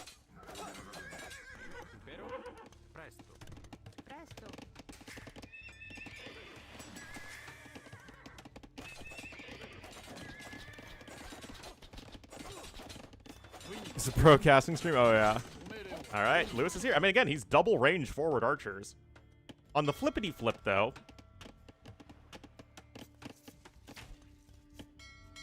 Oh, here we are. I was like, shouldn't there be a Sora sailing around somewhere?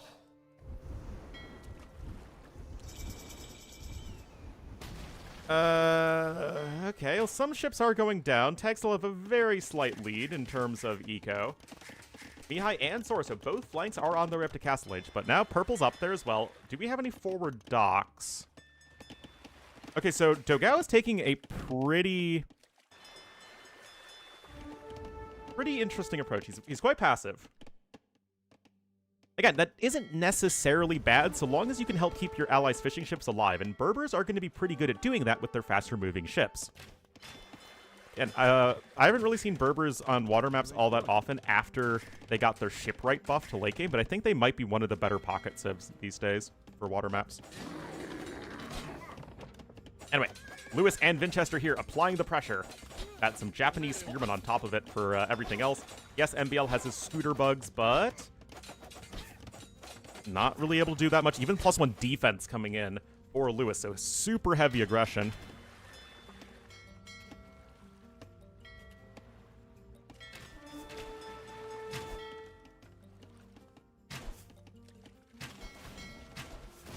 And look at this, guys. Great pressure from Andy. Uh-oh, Mihai is just trying to come sail away. Come sail away. Sato's fishing ships are having to flee as well. This certainly isn't great for the pocket player who, again, I mean, Sato and MBL are just busy here trying to not die. Anyway, big fight here. Is it enough from MBL? What the heck? Why are the Bills there repairing a barracks? That's not useful. But great move there. Sato plus MBL taking the fight together and are able to absolutely mop everything up. That said, Onimaru do have a nice villager lead, and again, their own ecos have been completely untouched, at least on the land. Right now, Dogao is 3 TC booming. Sato is on his 2nd TC as well. Fishing ship counts, does anyone... Lewis and Winchester, yeah, both lost most of theirs, I'm sure, to Sora. Beyond that, though, nobody is really with an enormous fishing eco. That said, Mihai was up to Castle Age faster than Andy, so now the Saracen War Galleys are coming back. Hey guys, again, water maps, I think, are very different in terms of, like, an interest level for 1v1s versus team games. Because this, I don't know about you guys, but to me, this feels very dynamic. Yeah. Anyway, Castle Age is on the way for Vinchester 2, which means that Lewis is going to be the last one to click up on the one side, and MBL on the other. And of course, just as I say that, MBL himself clicks up. But look at this, the Sky Bear has moved over through the central channel. So Gao's fireship, I guess, was looking to get a little bit of counterattack damage done. And here we are. Finally, the counter landing is taking place. MBL does have his fully upgraded scouts. Drummond and Drummonds are the only catapult ships.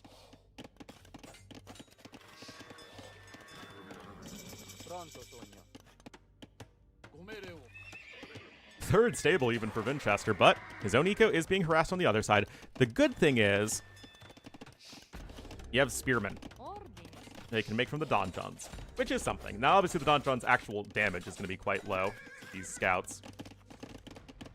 Got ballistics coming in now, but right now the water is going to be back in favor of Tag. I say that, and of course, they'll have to be careful. Sora and Mihai need to group up. Catapult ships? Oh, well, I guess they're more like trebuchet ships, but yeah. They're both siege ships, yeah.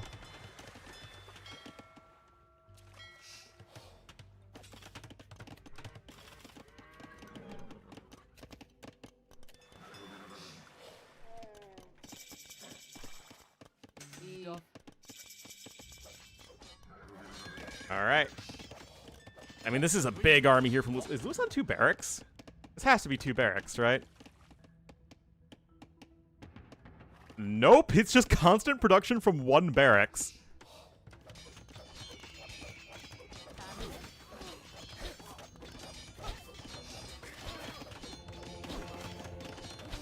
I mean, this is pretty scary. The rewalling attempt is, well, being attempted, but it's going to be low HP. Villager counts are even, and crossbowmen here, pikemen are here. Vinchester going to be applying some pressure.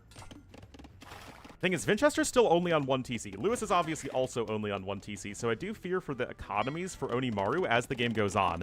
Meanwhile, we have Das Boot of the long variety. Going to be coming in here for Andy. Right now, though, Sito, 76 villagers. Considering all of the pressure that he's been under, this is very, very good for him. 13 fishing ships, able to replenish his losses from earlier on. MBL is actually also on 11, whereas the fishing ship numbers are very low across the board here for Team Onimaru, which, I mean, on the one hand makes sense because they had 2 players not going water, but also Tag able to get those fishing ship kills at the back of their opponent's base.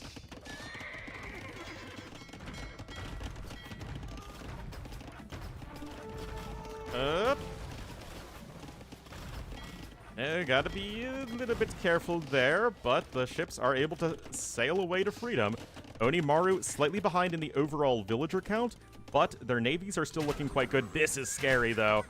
A lot of pikemen, archers, and knights all here for Team Onimaru. And Sato's gonna need to come out here with the Mangonel in just a moment. Meanwhile, Dogao is helping out with some fire ships, but they're still not quite able to do enough, especially those Armenian war galleys are going to be extra effective here.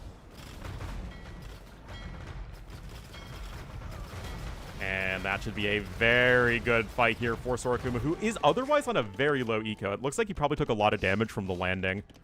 Yeah, he's killed 21 vills and lost 13, so done a lot of damage and taken a lot of damage. Dogao's going to click up to Imp, though, in just a second, but so is Sito with the power of Byzantines. Oh, jeez. Northern, what are you doing? All right, Dogao is on his way up. I imagine it's going to be 4 fast fire ships, so the Berbers have the fast fire ships.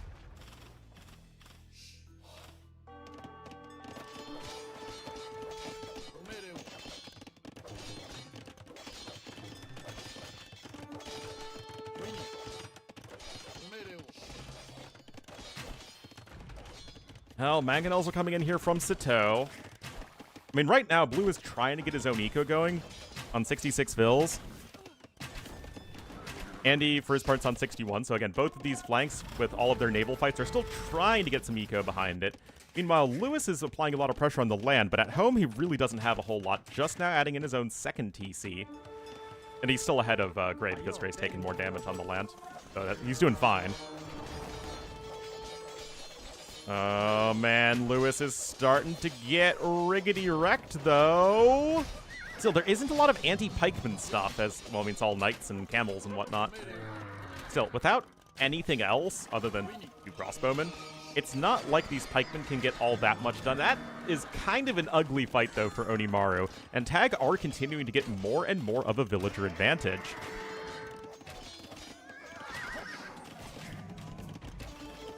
Yeah, the pikemen are all going down. More pressure coming in on this side, though. The thing is, although Sora isn't in that great of a side, whoa, hold on, Red just lost a metric boatload of villagers.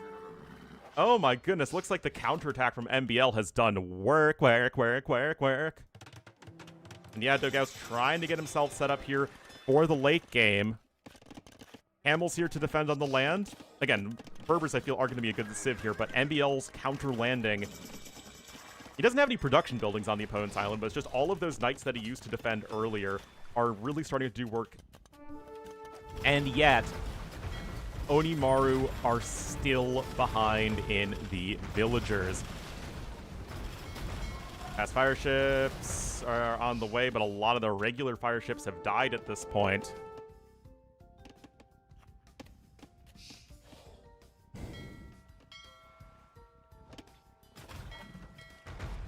All right.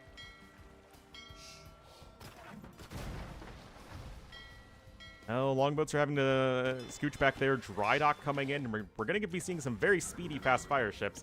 But yeah, the extra carry capacity in the transport is pretty huge. He was trying to get some more Vils going down, but he's taken so much damage. I mean, Sora's taken a lot of damage, but he's still on 54 Vils, which is obviously a bit of an upgrade from 31.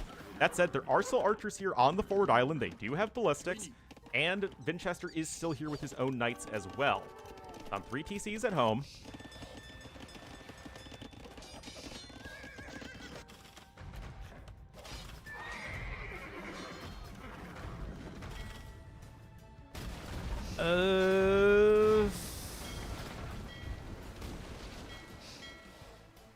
Well, those fast fire ships are good. Again, 1.81 movement speed. That is not bad. That is a speedy frickin' ship.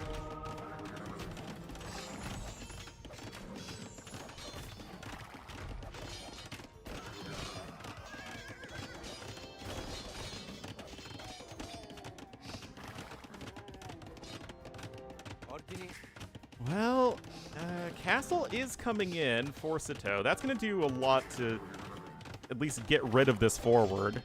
How many knots is that? Who knows, man. A little bit of a quick wall there, and the camels here are going to help clean up. Hello, Dirty Squirrel.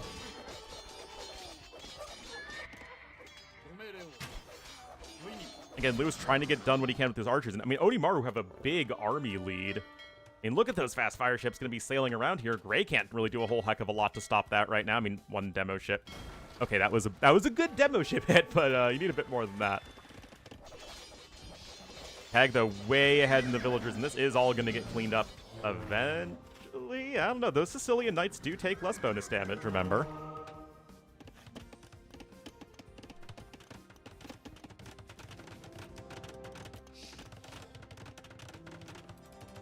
Anyway, Castle coming here forward for Mihai, going to try and reestablish himself, but now Dogao has that nice fancy Berber shipwright. Look at all those docks, baby. Castle over here to the east as well, and Onimaru are fighting their way back into this one.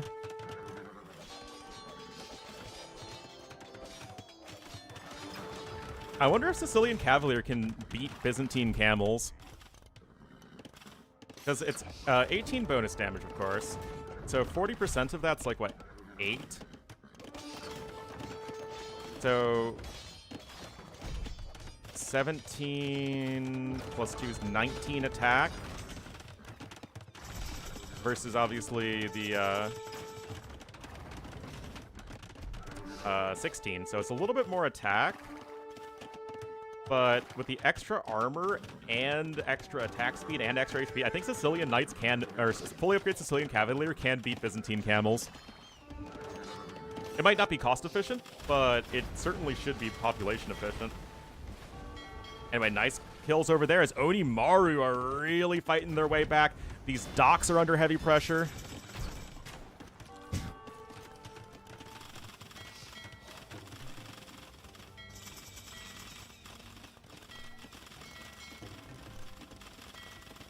I mean, those longboat numbers are looking scary. Elite is on its way too, and right now, you're still not with Winchester completely gotten rid of here on the land. He's hanging in there, but right now, guys, MBL not able to really support in terms of Navy. MBL not really able to support much in terms of land. I mean, he's just not able to do much at all, and he's the second highest score on his team. And right now, it is Dogao's fast fire ships completely flooring both of the flanks on tag. That, yeah, their eco is still overall better, but I am just not too sure that it is going to be enough here to ever get back on the water, as the late-game navies from the civs here on Team Onimaru are very strong. ECG coming in as well here for Dogao. That castle, I mean, it's in a good spot, but it could easily be under heavy threat. And right now, it's just everywhere I look, it's Onimaru taking great fights here on the water. Kasbah's on the way. Cilician Fleet is on the way. I mean, Armenians do have a pretty insane late-game navy.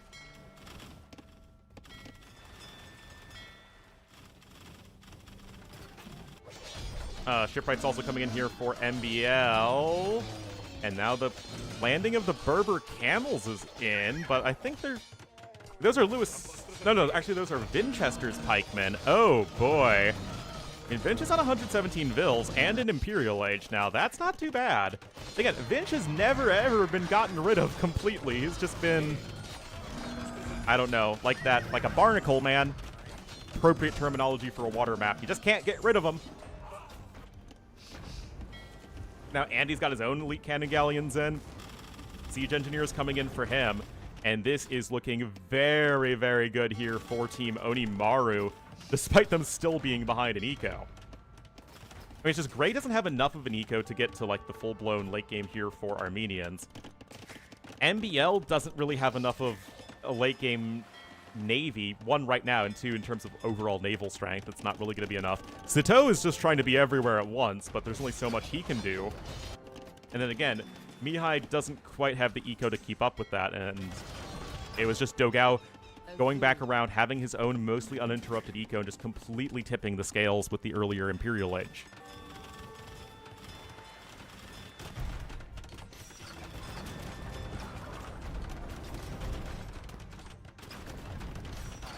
Got some hand cannons here as well.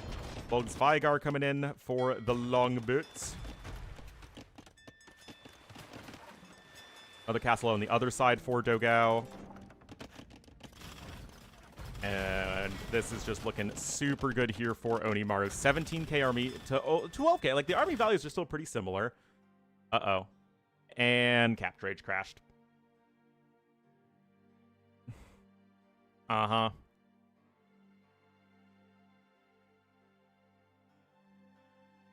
Uh-huh. Booga Booga Raiders from the 9th century.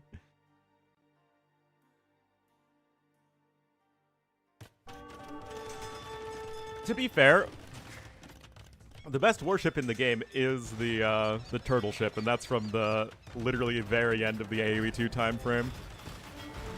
Caravels as well, and like big post-imp naval fights.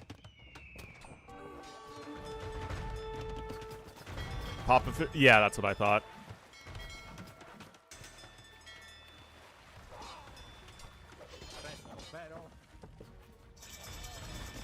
Alright, so tokening crop rotation. I mean, I love the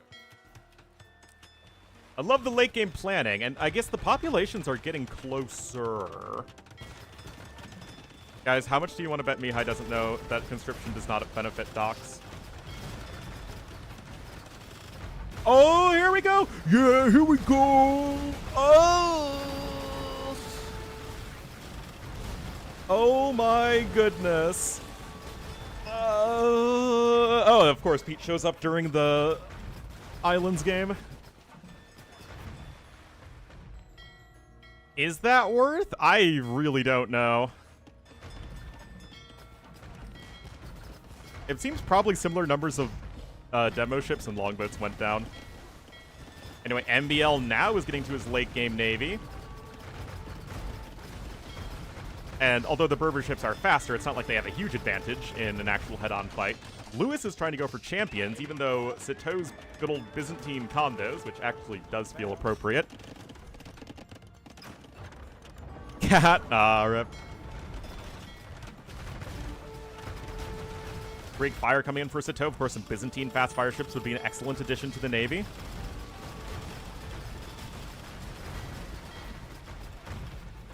And those Saracen galleons do not mess around. They should trade actually pretty well even against the longboats. Although, again, you do have the lack of shipwright issue. Alright, Vinch is just still with forward stuff over here.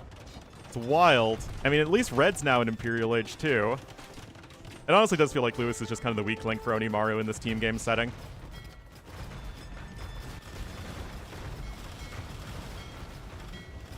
Still, Tag are fighting back here in terms of population. Oh, gee. Cilician Fleet is one of the dumbest upgrades in all of AoE 2. Wow, that was a lot of sunk ships. And now Tag are fighting back. MBL has finally come online with his own navy. Uh-oh. I mean, the scores are still heavily in favor of Onimaru, but these fights, the last couple of fights, have really started to look a lot better, although we still have Cavalier here. And again, other than that one MBL raid, which was a very good raid, but still, there is nothing else that's even touching this island here for Onimaru. One res efficiently, too? Yeah, that's pretty wild. And the Sicilians, I think, are kind of underrated now.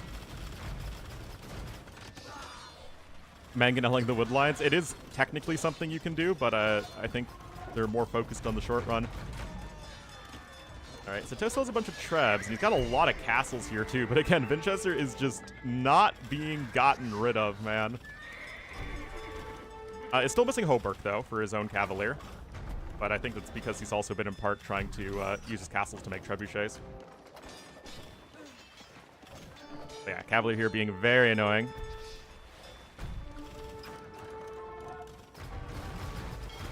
Meanwhile, more big old naval fights here. But the Cilician fleet ships with their 420 blast radius. Okay, looks like Lewis is going to try and start to spam some towers, but the demo ship's on the other side. Honestly, Andy's doing the best splits he possibly can. Oh my goodness. Wow. That still might not work out in the long run, but... It's like I'm a bot. Onimaru was focused much more on the landing. Tag had the early water control and the better eco, but now Onimaru is firing right back. I mean, it's been a pretty back and forth series so far, but Vinchester really, I think, is the one who's coming online. How many vills does he have killed? I missed it somewhere. Ah, yes. 99 villager kills so far for Vinchester, guys. 99.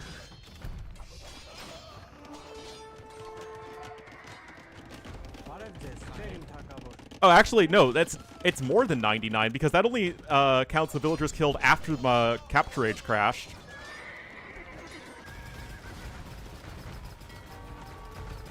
Anyway, Mihai's still doing a lot to try and push back over here. MBL is locking things down with some great macro. And this game will at least march on for a little bit, but now Onimaru has a big villager lead. MBL with a few Genoese crossbowmen.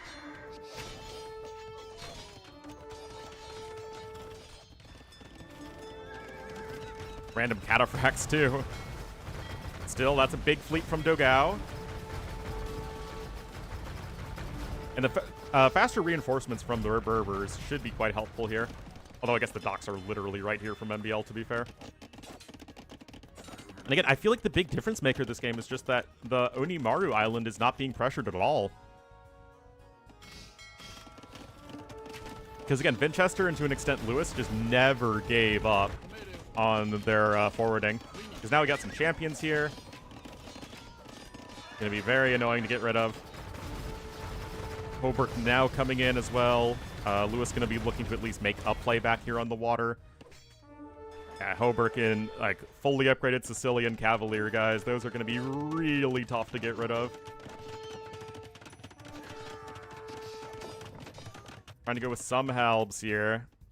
Heated shot and heavy demo coming in for Dogao.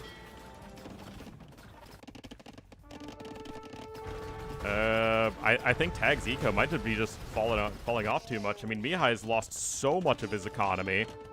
Vinchester's on 157 bills. I mean, everyone's on a good bill count right now here for Onimaru, and they just keep on fighting. They're taking trades. They're not just sitting back and letting their opponents develop a navy.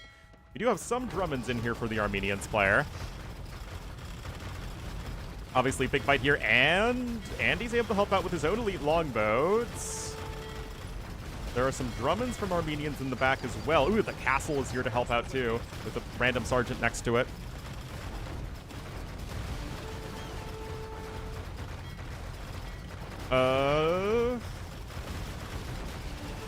No, Sicilians had 50% bonus damage, not 40%. So it's still worse than they used to be. Alright, Keep and Kataparuta coming in. Elite Sergeant coming in as well. Oh boy.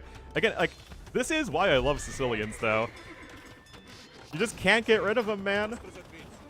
Now you're gonna have donjons everywhere. Lewis is building a bunch of keeps all over the place, although it's a good castle from MBL. Longboats are still sailing around here to the south. Citeaux, it's just... Citeaux's been having to put out too many different fires all over the map. I mean, his score is very good compared to the rest of his team, but he's been put in an impossible situation. You mean Scootage? Rip Scootage, man. We will never forget you.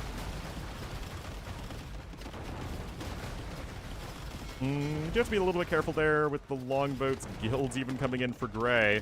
I mean, Sora's back up to a pretty good bill count, but without Shipwright, it is going to be difficult to actually replace your navy in time.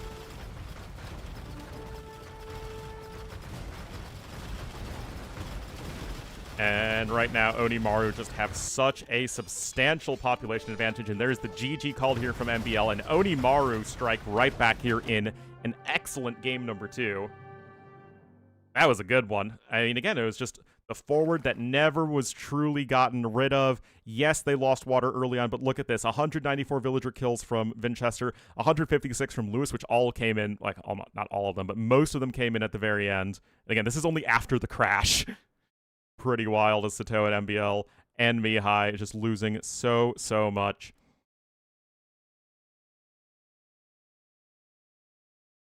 Yeah, sorry about the cap trade crash. Again, this is Vinchester's KD only after the crash. Like, Vinchester went full on beast mode with the landing. Dogao, of course, doing amazing on the water as well.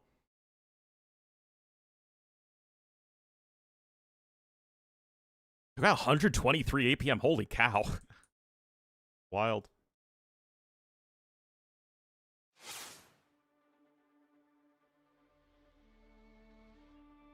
All tied up, all tied up. Right, that is Onimaru winning with the Vikings, the Japanese, the Sicilians, and the Berbers, and Tag losing with the Armenians, the Italians, the Byzantines, and the Saracens.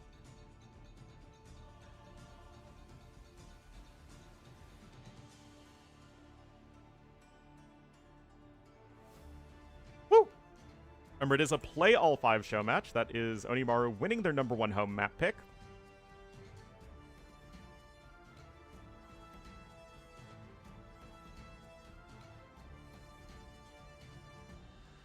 K-pop AoE 2-caster? How so?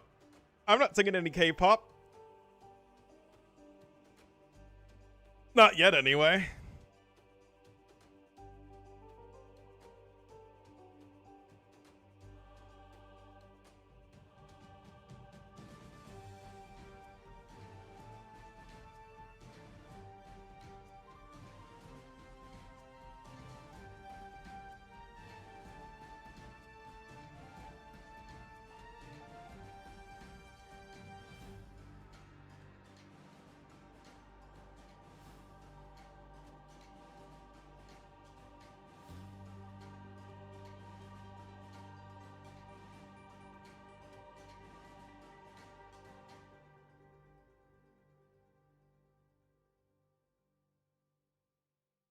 Doggo died? I don't think so. I have not seen K-pop Demon Hunters, nor do I really have much interest in doing so. I heard it's a decent movie, but not really my kind of thing.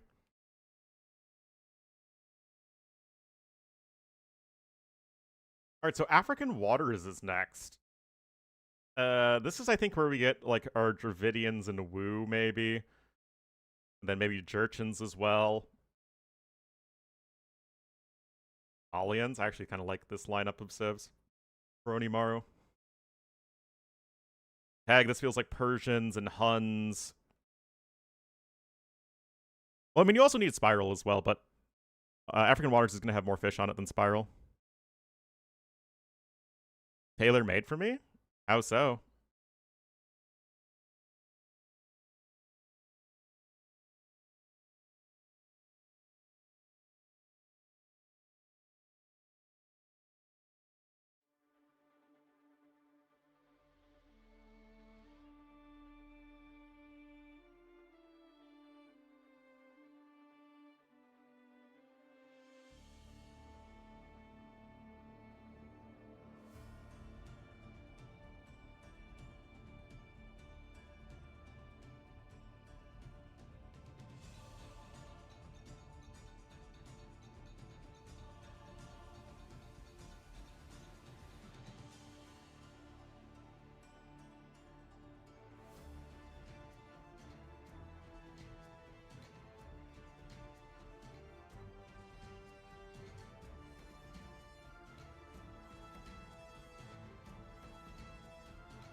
No need to read or turn pages. Oh my goodness. Alright, African Waters.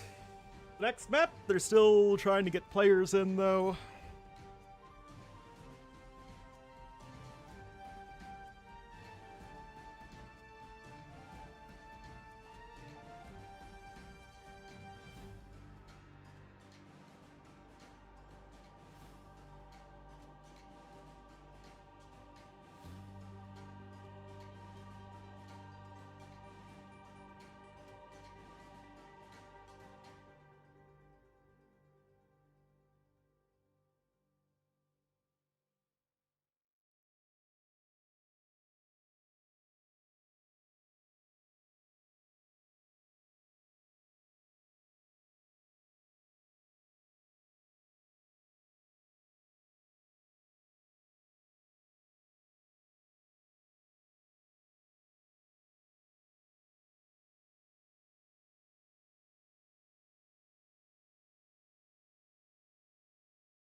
Still waiting for players to join in. I seem like a very singy person. I am not.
Still waiting.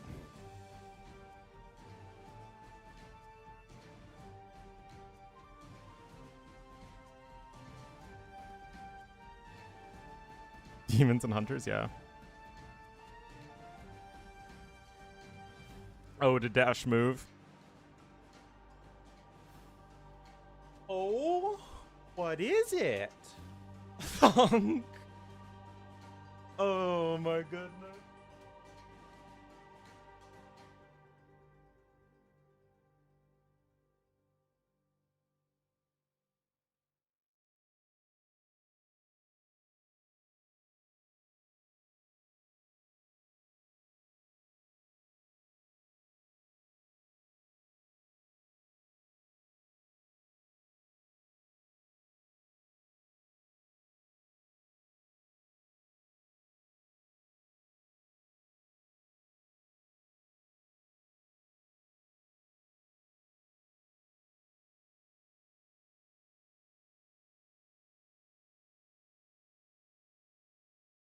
They're taking a long time.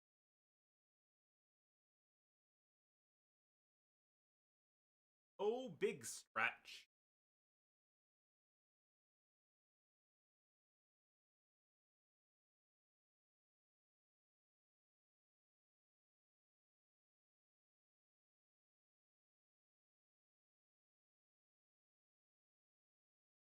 What?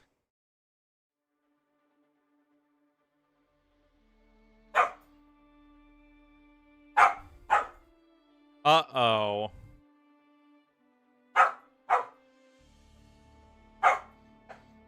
Uh-oh. Dash.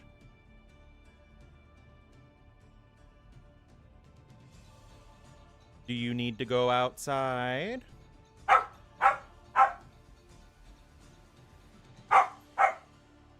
Uh-huh.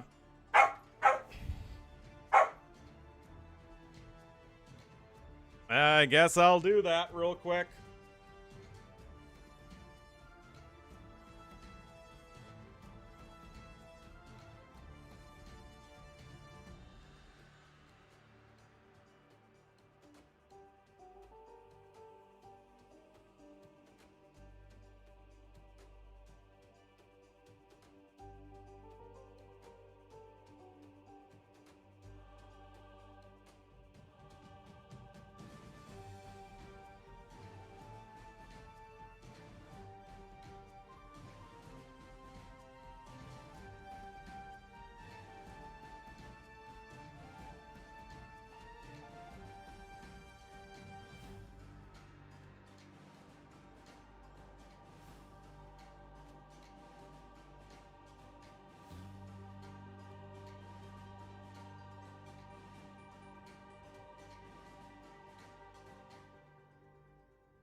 Uh.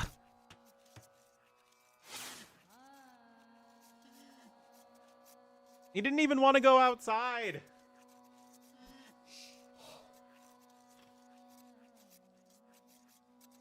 All right.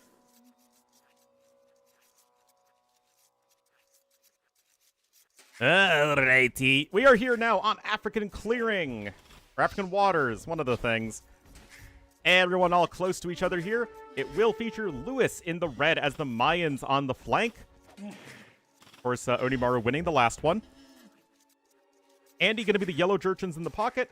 Dogao the purple Magyars in the other pocket. And Winchester as the orange Bulgarians in the north flank. Yeah, I'm racist, man. All right, meanwhile, Sora going to be in the gray as the Lithuanians on the north flank for tag. Sito the cyan Hindustanis in the pocket. Mihai the green Georgians in the other pocket. And MBL the blue Goths on the south flank. Already a villager down there for Sora.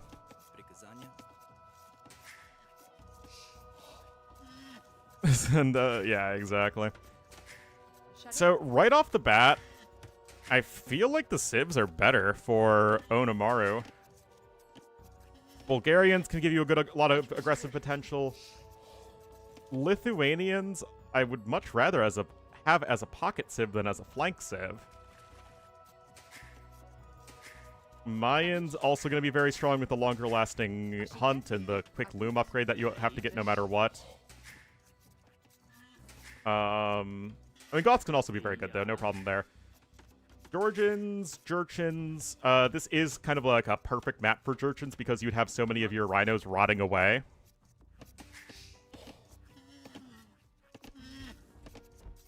Look like almost Mongols? What do you mean?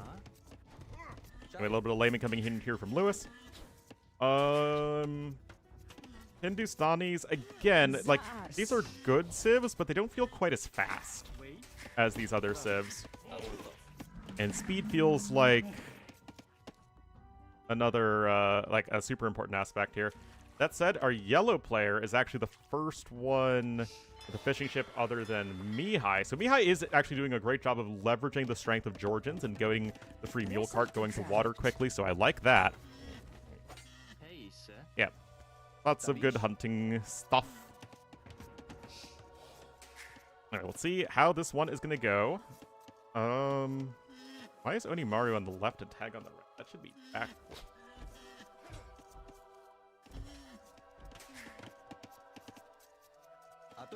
Atuts.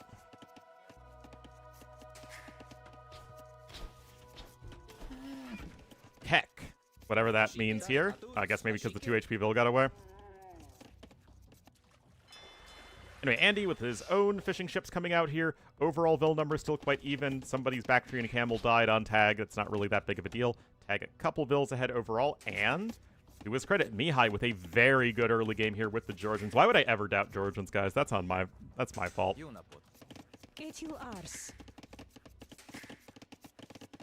Sometimes I feel alone in thinking that Georgians are, like, still one of the very best civs in all of AoE 2. He censored, oh jeez. Sora is also on his way up to Feudal Age. He has no fishing ships, though. So far, it's only the pocket players who are fish booming. 4 for Sito, 4 for Mihai, 4 for Andy, and only the 2 for Dogao. Like, Dogao's Vil here got walled in. Obviously, it's just been very chaotic in the early game. Winchester going to go with some Bulgarian militia, and MBL is on his way to Feudal Age. I imagine he is also going Men-at-Arms, but notably is just going to be slower in doing so than Winchester is, who's also farming.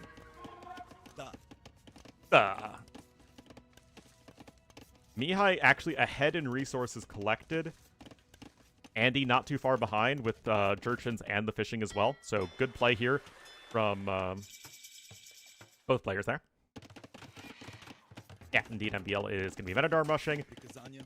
Brick lasagna. Guys, why do Bulgarians like brick lasagna? It really doesn't sound very good. Anyway, yeah, I'm curious as to what Lithuanians are doing here on flank. There's nothing that exciting that Kuma's been doing. And he's up to Feudal Age fast, which is nice, but not too sure on all this. gonna just...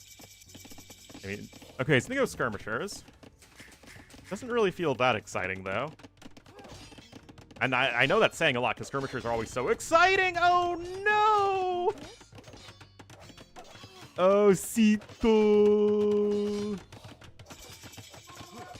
Well, that's at least only one Vil goes down.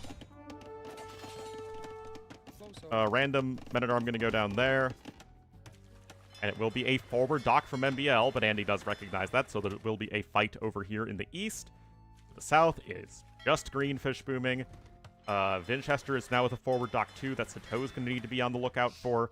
And meanwhile in the north, it is actually just Dogao with his own fishing ships. Empty chair and shopping should be on the bingo. Yeah. All right, meanwhile, Lewis starting his archer production. Watchtower incoming as well. Where are MBL's men-at-arms? They are coming around here to Shay Andy. Good quick walls. We know Andy loves his quick walls. And yet...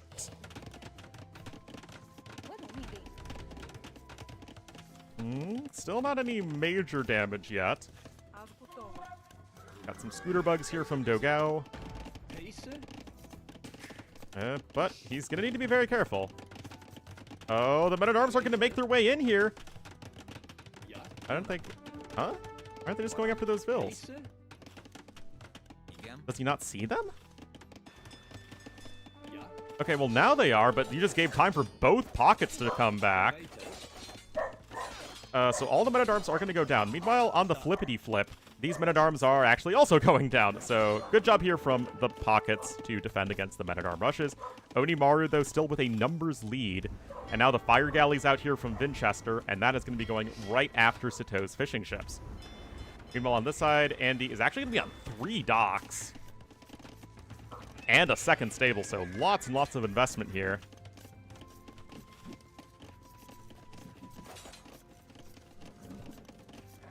Still, the Jurchen Scouts are going to be better in a head-on fight, as are the Magyar ones. Although Green has +1/+1, it looks like Sato's upgrades are currently non-existent. Remember, he was pressured early on, and he has his fishing ships pressured on the water, so it's a tough situation here for Sato. Andy's the one who's actually has a very high score. He has plenty of fishing ships. Dogao has tons of fishing ships. It was slower for the fishing ships at the start.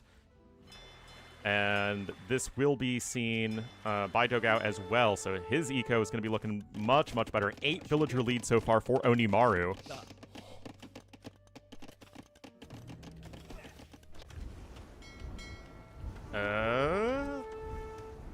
Well, fire ships here are making the defense work for Sato. Of course, he does not want to lose his fishing eco. Men-at-arms are still back here from Vinchester, and I'm kind of curious as to what Vinchester's next play is here. Because MBL followed up his initial men-at-arm rush with archers. Vinchester does not have an archery range, and obviously you don't want to invest too much into archers as the Bulgarians anyway. These 3 lines complete wide because it's just everything happens so often. Alright, more scoots are here for Andy. Now remember, he's investing into both water and scout, so it's not like he can actually get blacksmith upgrades. But just the fact that the Jurchen scouts are so strong anyway really does help out here. Still, good play here on the water from Sato. There's also a green dock somewhere. Ah, yes, there's Mihai with another dock, mind you. 12 fishing ships for him, most in the game.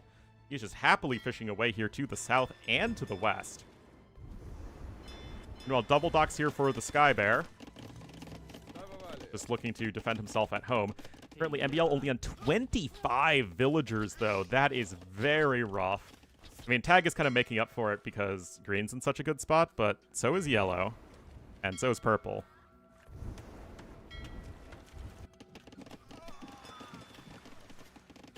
Meanwhile, Lewis is at least defending here okay. And I mean, MBL's just lost so much, right? MBL has lost 7 villagers and has a ton of idle time. Look at the idle time here for Onimaru. Really, really low across the board. I mean, Vinchester has 35 seconds, and that's with going for 5 men-at-arms. Namaste. Namaste, indeed. Scouts back over here for freaking Andy. As a task list, that actually is not how that works. Alright, fully upgraded scouts here for Mihai. And nicely done here from Sito and Mihai, able to really put a dent here on Vinchester's aggressive capabilities. Lots and lots of fire ships here. I do think Vinch is going to need to give up here pretty darn soon. I mean, I know it's tempting because there are so many fishing ships, but even so, this feels like a little bit too monumental of a task to try and win here on the water. Meanwhile, Mihai back over here with the scouts as well, and he's going to start to go after those archers here of red. A dent? Yeah, like you're not able to... Your ability to do damage has been dented. It's been lessened. Dogao wants castle? Lewis can almost click up. Dogao can almost click up. Nobody else in the game is even close to clicking up. And indeed, there's Lewis. Sorry, except Mihai, who had already clicked up. Just had it queued up behind a Vil. Naturally lessen. I mean, Arthur Dent is everybody's hero. But yes, that was grammatically correct. It's not really a saying. But a dent in the ability, lessening the ability, chipping away at its value. That is absolutely thing. Like in sports, you'll say like, "Oh, you put a dent in their offense or whatever," by a player getting injured or something.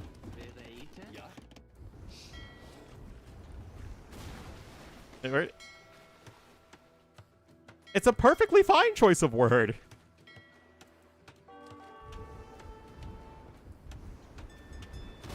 I mean, I say lots of stupid stuff all the time, but that is perfectly normal. Shot it. Yeah. Oh, boy. Oh, no. Here we are.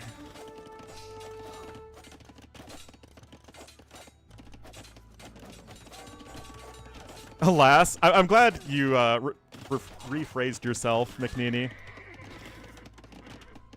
Third part of the charm. Oh yeah, we have achieved maximum hoovering, but although this is some great damage here from Tag, the villager advantage for Onimaru is probably a little too overwhelming. Mihai has his work cut out for him to try and go for some counter damage here. Granted, Andy is still stuck in Feudal Age. Dogao isn't up to Castle Age just yet, but yeah, Mihai is going to need to do so much here. Bodkin is in for Lewis. Crossbowman upgrade as well. And looks like Andy's done a great job defending here on the water. The fortified churches certainly will help a lot in defending. And Sora is still trying to, I guess, dent Dogao's fishing capabilities. Yeah, look at this, though. Pockets here from Tag doing a ton of work there over to the west. South, still just Mihai's fishing utopia. And Lewis here with his crossbowman able to make this work. And again, Lewis was able to get a really good castle age time despite not having any fishing whatsoever. So this was very well done. Although he also didn't go for any men-at-arms whatsoever. Nor any naval aggression. So I guess that does make sense. Anyway, Mihai's here with his own light cav. I'm just doing it to annoy you guys now. No, I refuse. Oh, you know what, guys? I guess eventually you keep on trying to break through, and eventually you will. And Dogao is going to lose up most of his fishing ships.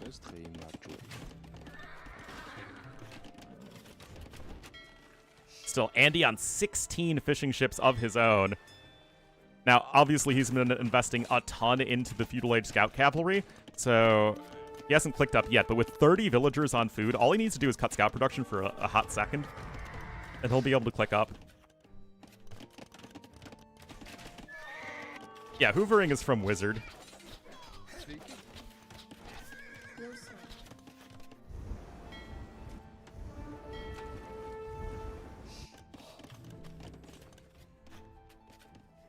Alright, so still 1 TC here for each player. Onimaru still working with a villager advantage, and look at this, the Jurchen scouts are coming right back in. Faster attack speed, so freaking good. Do you not know Wizard? The greatest AoE 2 streamer of all time? I don't think it's... Wizard sounds like a guy from the Middle East who learned English from a Latino. That is exactly his accent.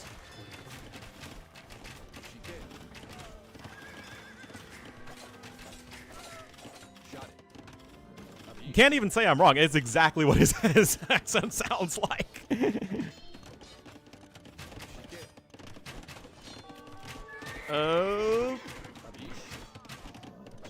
Well, some more light cav are going down. The night numbers are slowly climbing. The fortified churches are obviously huge in keeping the villagers safe from all of these attacks from Onimaru, and yet I still think that the numbers might just be a little too significant. The knights here from Dogao able to snipe those scorpions, leaving the crossbowman from Lewis able to get a lot of work done. Sora is trying to go with his own crossbowman, but is obviously much later. Now that freaking Andy's on his way up to Castle Age as well, this could end up being decisive, as he is still just running over everything with his scout cavalry. And it's basically just Mihai running around putting out fires. And Bill's on 15 vills! Oh my goodness, 32 lost villagers. Oh, that is rough. I mean, Dogao has also lost a ton, but Dogao is in part lost fishing ships, and Dogao is still in Castle Age, so even a few knights out on the map are still going to be able to find some value.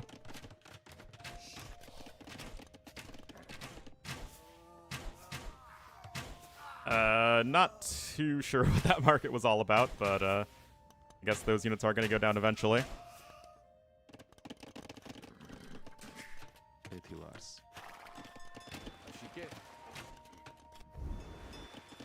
All right, second TC coming in here from Sato. I mean, he's on 53 vills. That isn't too bad, but look at this. And he's literally on 80 villagers. His fish boom is monumental. Look at this. He's even fish trapping here as well. And now that you're in Castle Age, Light Cav plus Husbandry, Wheelbarrow coming in, Iron Casting coming in. I mean, I consider a 50 villager lead more than just a little bit comfortable. Gill Nuts coming in too. Nice attempt there from Vinchester. And he does just now click up to Castle Age, but obviously Vinchester was very much stuck in the Feudal Age for a long time. Sora trying to go out across the map and get some damage done with his crossbowman. Notably that Lewis is still the only person to have ballistics. I mean, again, Mihai is just trying to make this work for his team. He had a very good early game. He's the only one that was able to have a good fish boom. He helped his ally defend as well with the fishing ships. MBL's trying to go for his own fishing ships actually to catch back up in the eco numbers. But right now, it is just the fact that Andy was able to just go double stables and double docks just from having such a strong early game. And now, of course, the Jurchen Step Lancers are going to come in and be a very powerful unit. Yeah, just look how active Andy's being here. His score is so high, man. And this is Mihai's eco, right? That's the one player you don't want losing villagers as Team Tag.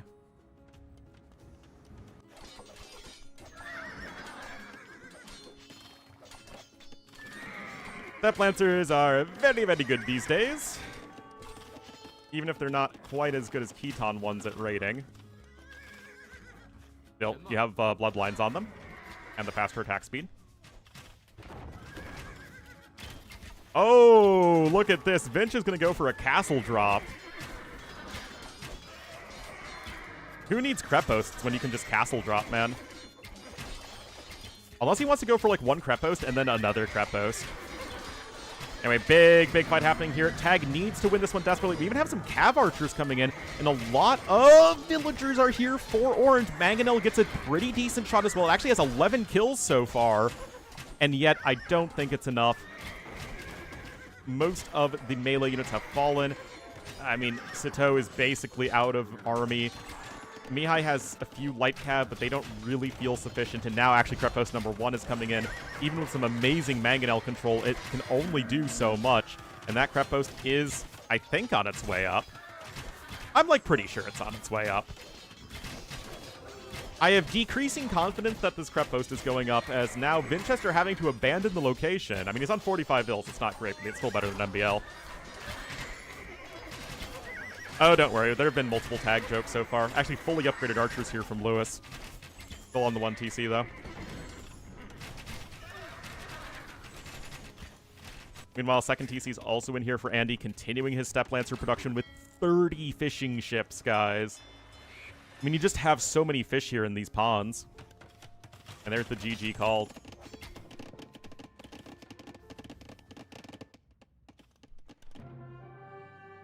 Onimaru, up 2-1.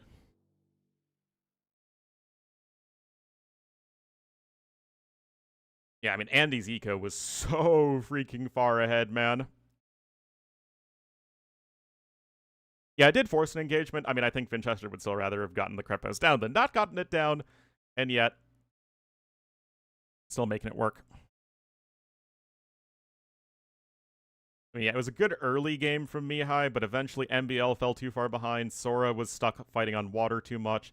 The Toe was stuck fighting on water too much, and there just wasn't enough left on the land. And Andy just had, again, a ridiculous fish boom.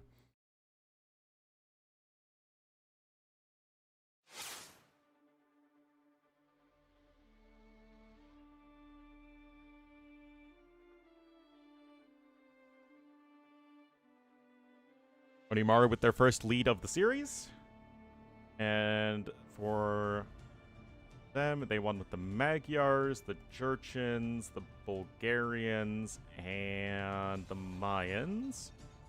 Tag losing with the Georgians, the Lithuanians, the Goths, and the Hindustanis. So, game number 4 is, of course, going to be up next, and let's see what map it is on. They haven't even made the lobby yet.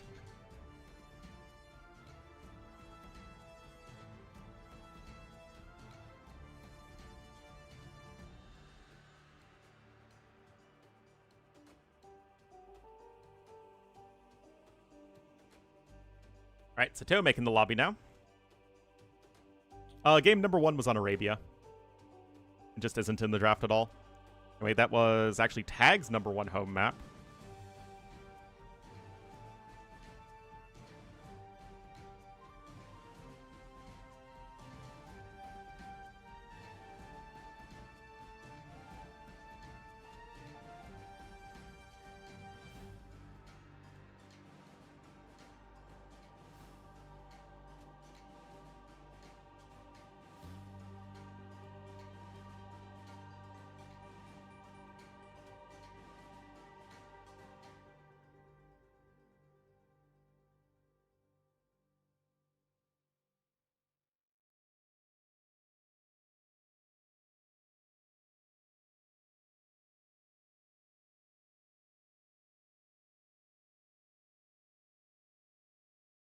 All right, looks like Arena will be next.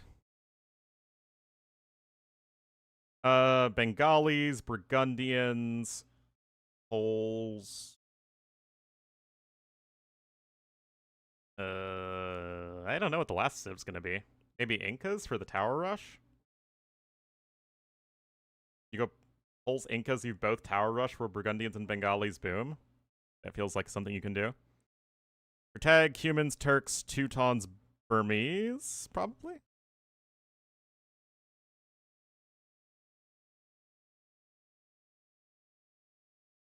Yeah, humans, Teutons, Pocket, Turks, Burmese flank. I think that makes the most sense. I feel like we're going to be seeing at least, at a bare minimum, 2 Tower Rushes, probably 3.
All right.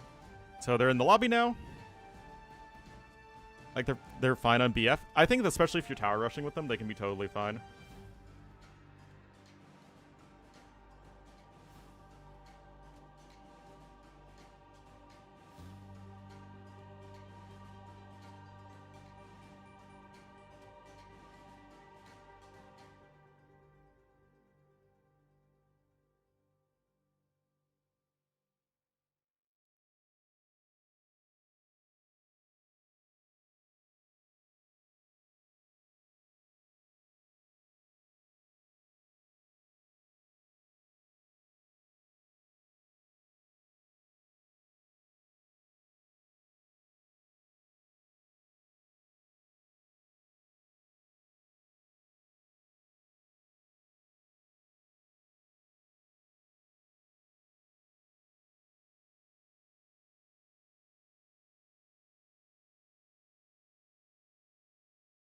We're all still in the lobby.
Any minute now. Oh, John Slope, thanks for the raid. Muddy faced Narambai 2v2 and melted everything. Arambai can be really tough to stop. The thing with Arambai is that they're very good against feudal age units. They're not that good, though, against defensive crossbowmen, defensive skirmishers, and defensive monks. So it's kind of hard to get damage done with them, so it's mostly going to be about surviving, like defending, booming, surviving, because if somebody goes FC Arambai, their eco's probably not very good. But in general, ranged units are going to work a lot better than melee units. But you need to be even age, if that makes sense. Which is why the FC Arambai strat is good in the first place.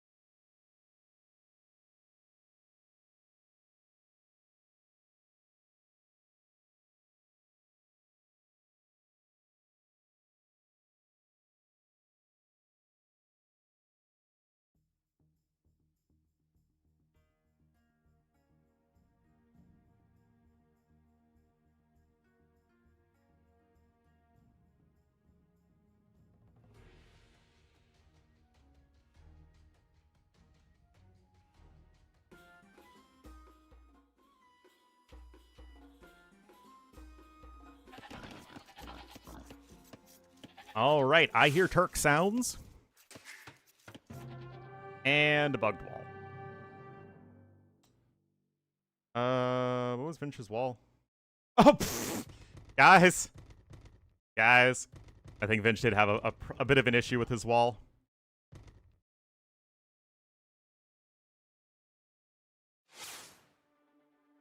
Oopsies.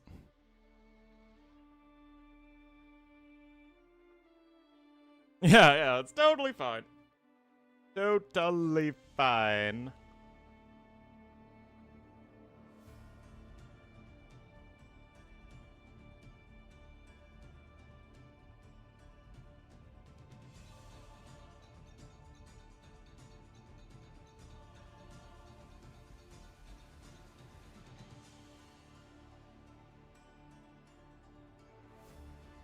Deleted it later, yeah.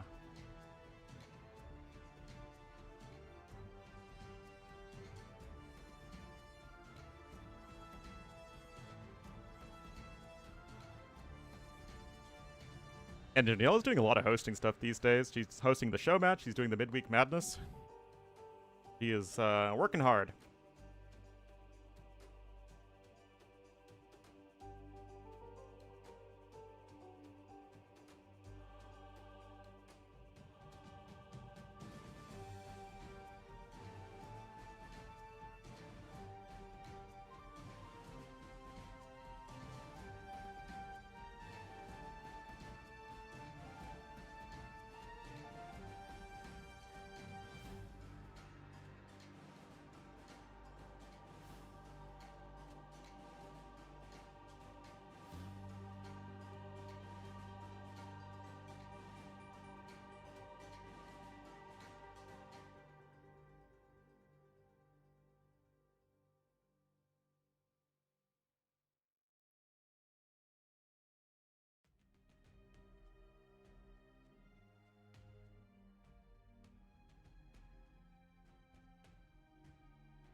Alrighty. Now we are on the arena. I assume everybody has their proper walls in the walling locations. No. Down 1-2. See what they can make happen. We'll have Sora in the gray as the Teutons on the flank. MBL is the Cyan Humans in the pocket. Sato is the Green Turks in the other pocket. And Mihai is the blue Burmese on the south flank. Their opponents will have Vinchester in the orange as the Turks on the south flank. Andy is the purple Gurjaras in the pocket. Dogao as the yellow Burgundians in the other pocket. And Lewis is the red Poles on the north flank. I mean, we're seeing 3 Trushes here. I do kind of wish Trushing wasn't so prevalent on Arena, man.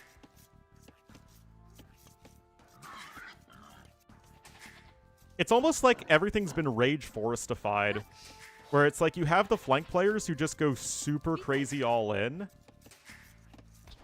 and then the pocket either just pure free booms or goes for their own super fast timing. Anyway, MBL could go for the Ram play. I think if anything, probably Step Lancers and Rams and Castle Age. I don't think it'll be a feudal Ram play. That I don't think is ever good. Too expensive. I mean, it's what? 150 wood for the siege work, for the blacksmith. Make that 350 in total wood for the blacksmith plus siege workshop, and then another 180 on top of that is 530. 530 wood to get your first ram out. That's a lot. Anyway, this is probably going to be Tower Rush v Fast Castle Monks. It could be for Aramba as well. Probably Monks, though. We don't usually see the FC unique units all that often. And then this side is probably going to be Tower Rush v Tower Rush. But obviously the Teuton player will have the advantage if they are both Tower Rushing. Andy is either going to go Pure Boom or Scouts into a Pure Boom. Dogao is probably going to Pure Boom. And again, it's like Rage Forestified. Both flanks are going to Tower Rush. Both pockets are going to Pure Boom.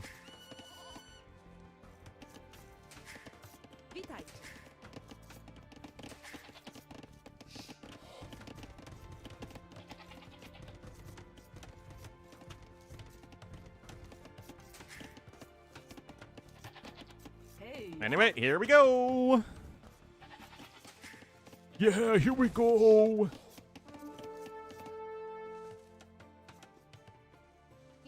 And the tower rushing.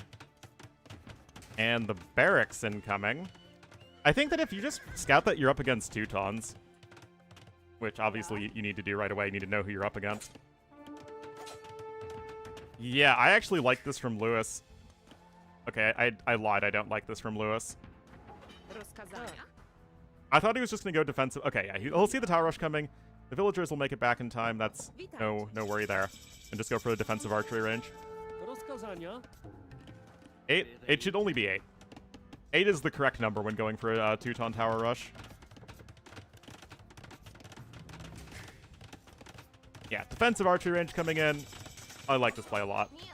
Meanwhile, this is a thing that's happening. They're just tower rushing stuff. Meanwhile, Mihai going up on 24 pop. Pretty quick. 6 farms. Yo, is this a fast imp? Normally, fast imps are like just... Okay, yeah, you're not going 7 Dark Age farms unless you're fast imping.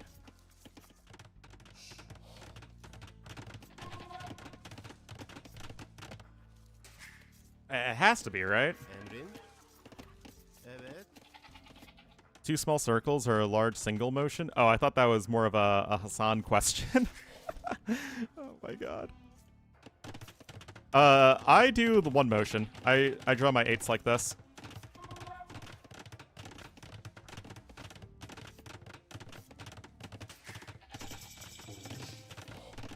Ornlu Maru. Alright. Stonewall's coming in here. And this is a pretty easy defense so far for Lewis. Wait a minute. Where's his food income? Okay, so he still has some units left. And by units, I mean llamas. I start counterclockwise. Yeah, this is a very weird motion to me. I do this.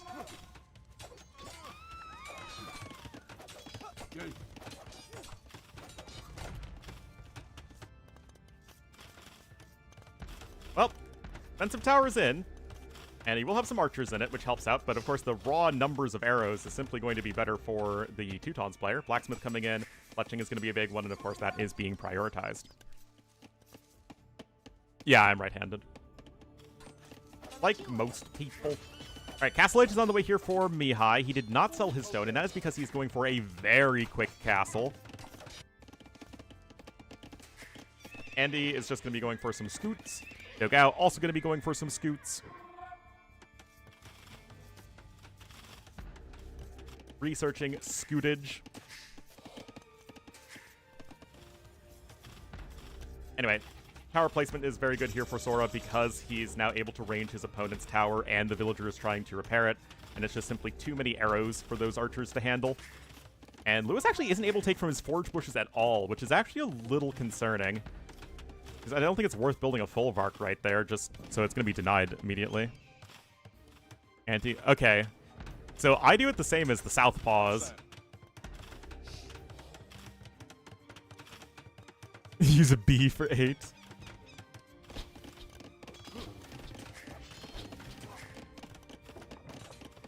Alright, Blue's going to be up to Castle Age here in just a moment, and so far, neither of the tower rushes have been especially successful. Oh no, he's going with the full Vark over there. Counterclockwise too? Huh.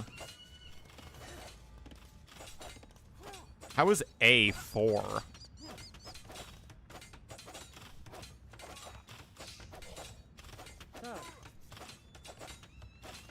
Yeah, 9 would have to be G.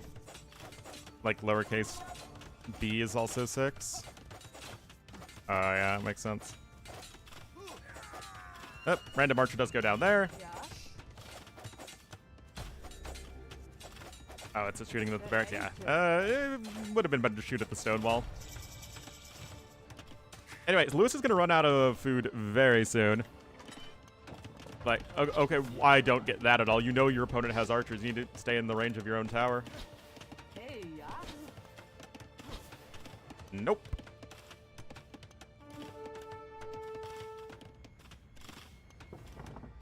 Alright, so both pockets now on their way up to Castle Age. What's the Yeah, this is a fast imp, I think. Oh, you bet it's a fast imp. But now Vinch is tower rushing green, and he had to rebuild the market, which is a little ugly.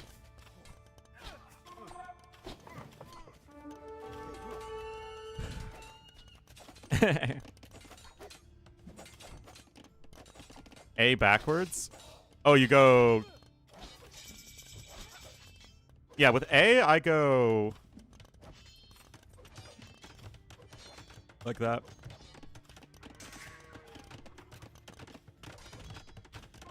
All right, University and Siege Workshop incoming. Usually it's Monastery Siege Workshop with Turks. What do you need the University for? Oh, and now the Gurjara Elephants are here as well. Oh, this is aggro, man.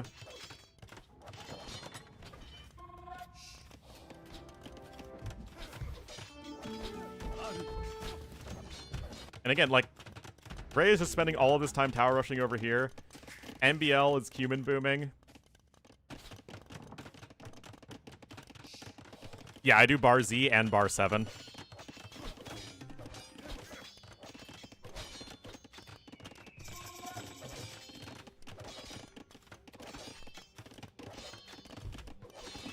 Bar Z helps distinguish it from a 2, and 7s, especially if you're writing fast, can often look like a 1. So, yeah. All right, like have here from Dogao, and it's just all aggression. Dude, that's how my mom does the same thing, and I guess I got that from her. Yield cursive legibility? Interesting.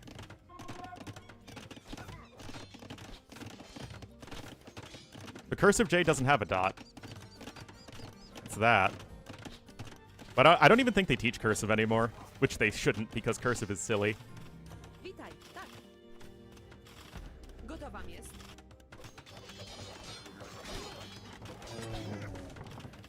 Anyway, Siege Workshop coming in here again. Sato still hasn't clicked up to Imp, by the way.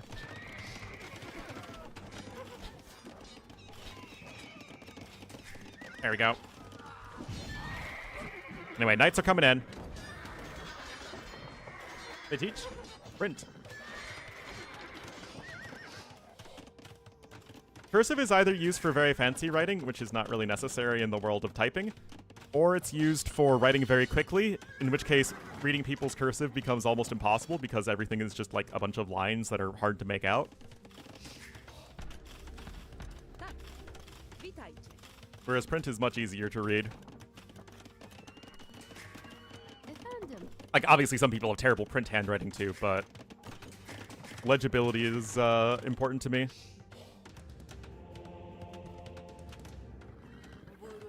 And this is as somebody who wrote a ton in college.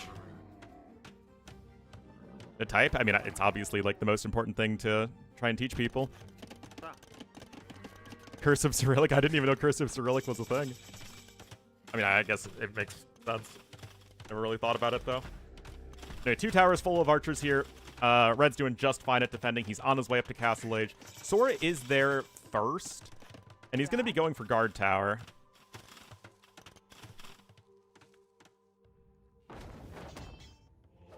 Anyway, Andy is going to lose that forward build there. Meanwhile, MBL with the double siege workshop. I mean, this is just such an aggressive game of Arena, man. That said, Sato's almost in. Mihai is not going for the second castle, though. No double castle Arambai today. Anyway, guard tower is now in for the Teutons player.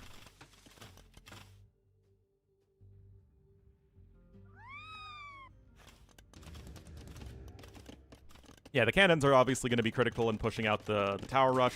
Finch is in Castle Age, though. Captram is now on the way here for MBL. What are they show matching for? Usually show matches don't really have a purpose. They just kind of, you know, do it. In this case, it's because these are 2 very good evenly matched teams, and Onimaru is the one fronting the money, I believe. $1,000 prize pool is not bad. Always content for the content gods. Anyway, Captram going to be here in just a second. This is going to be much more difficult to defend against. I mean, Onimaru have been the ones who've been dictating the pace of the game all game long.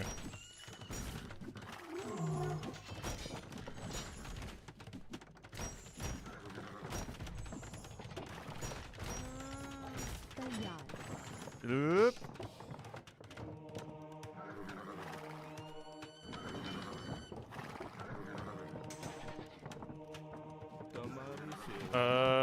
Monk does go down. Oh, they're going to go right for the house, too. Obviously much lower HP than the walls are. Cavalier coming in from the back, but this is where the Arambai are going to be really scary, guys, from Mihai. I don't think the Burgundian Cavalry are going to do very well here, but the Camels for the Gurjara player are, but they don't have any upgrades other than Husbandry, whereas the Knights have at least +1/+1 and Bloodlines, and Husbandry, sort of, with humans. Anyway, everything there getting melted, and now it is going to be Andy's base who is having a real bad time with things. Those forward builds getting cleaned up, and Tag is coming in strong here for the counterattack. Event settings? Oh yeah, I guess that is one of the things that you do show matches for, but no, not in this particular case. At reading awful handwriting? Yeah, I'd just rather not have to read awful handwriting. And this is somebody who had to read a lot of cursive in my time.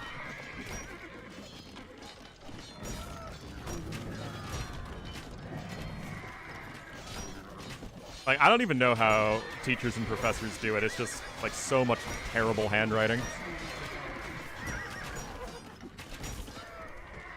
Anyway, yeah, that is all Ogre.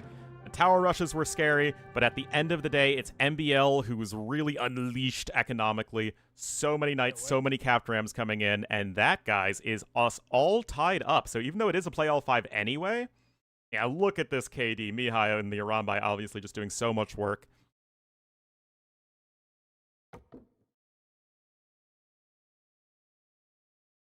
Bad handwriting that you recognize? Yeah, I guess it comes down with experience.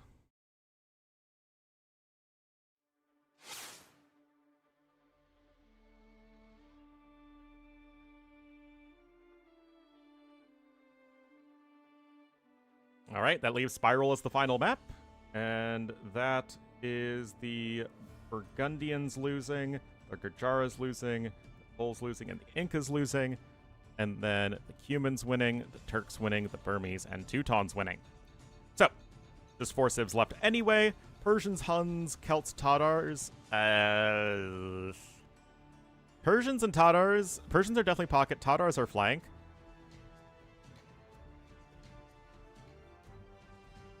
Don't know many words? Yeah, that's true. But teaching people how to read and write has kind of fallen out of favor. Just like critical thinking. Especially with all the brain rot in the world. Anyway, Wu Dravidian's flank and Mali and Bengali pocket. That makes all the sense in the world to me. Although Bengali pocket could still be kind of tricky, though. We might see a Ratha play. Unless you go Wu pocket. I guess that wouldn't be the worst thing ever. They still strike me as at least more of a flank civ, though. Love to see.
Reading, writing, and math, and teaching. I mean, we struggle with everything, to be fair, yeah.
Now do you need to go outside? Uh-huh. Well, they're on Stranded right now, which is definitely not in the map pool.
Sorry, guys. Sorry.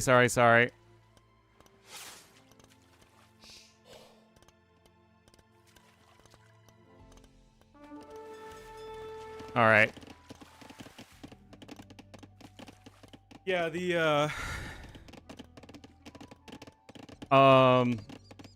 as I mentioned, guys, we have a contractor here, and he's redoing my parents' bathroom right now. And he had to explain to me that the wooden beams they have beneath the subflooring for, you know, the stability was a full 8 inches further apart than it should be.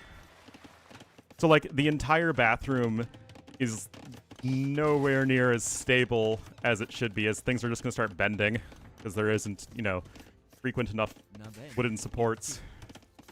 And somehow we haven't had everything collapse in the last 30 years my parents and I have lived here. Well, I've only lived here 28 years, but you know what I mean? It's just crazy. Like, I can look through the floor and it's like there's just nothing there.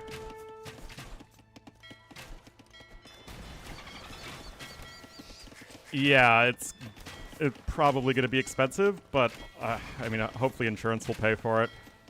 Otherwise, I don't know how. My mom is not going to be happy. This is already way more expensive than we thought it was going to be.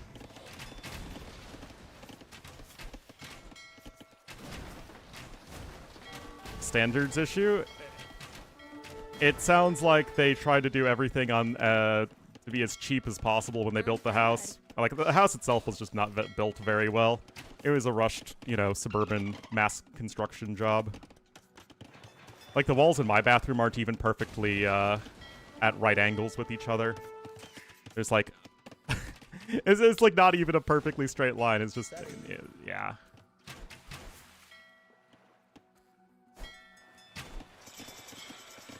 Anyway. Why are we playing Stranded? The last map was Spiral.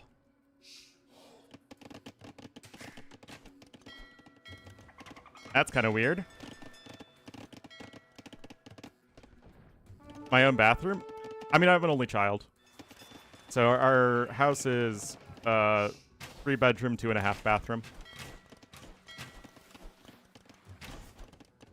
Uh-oh. Oh, jeez. How could I forget? Food has been consumed. And now it is time to play.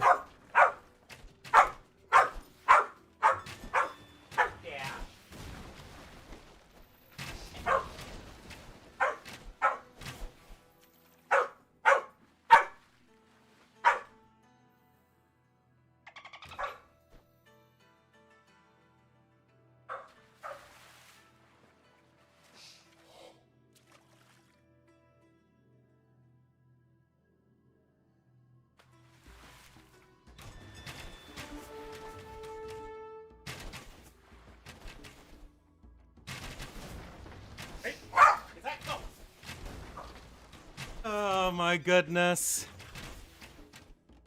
Oh man, look how pasty my legs are.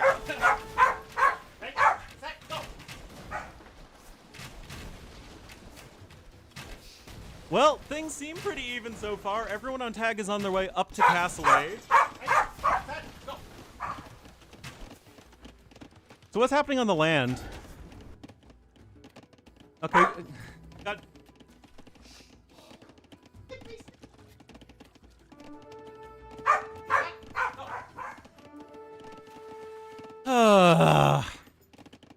So MBL is going to be trying to go for some CA.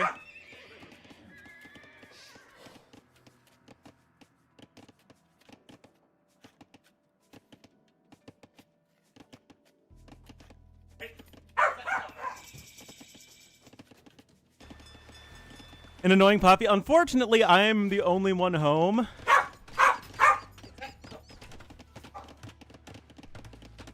And... oh, might go down there.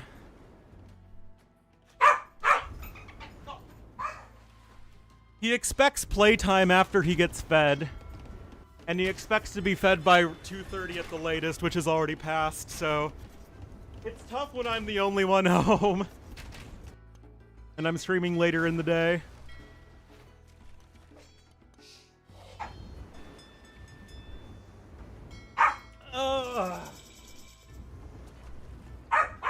Go.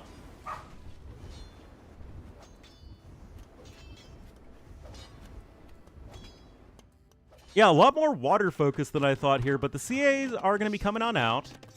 Oh wait. Jian Swordsman. I mean, they're kind of running around the middle of the map. I mean, Huns are going to have a terrible time dealing with the Qian Swordsman numbers. Yeah, Onimaru look like they're crushing it. I don't know, why do we see so much Stranded? Am I the only one who doesn't really like Stranded?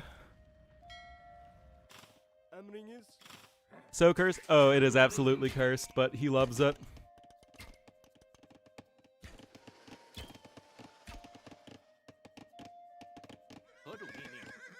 Alright. Vinch is on his way up.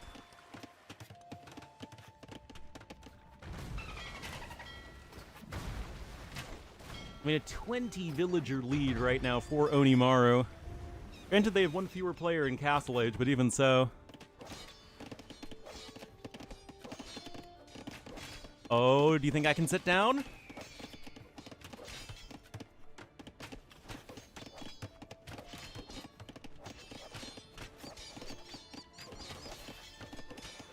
All right.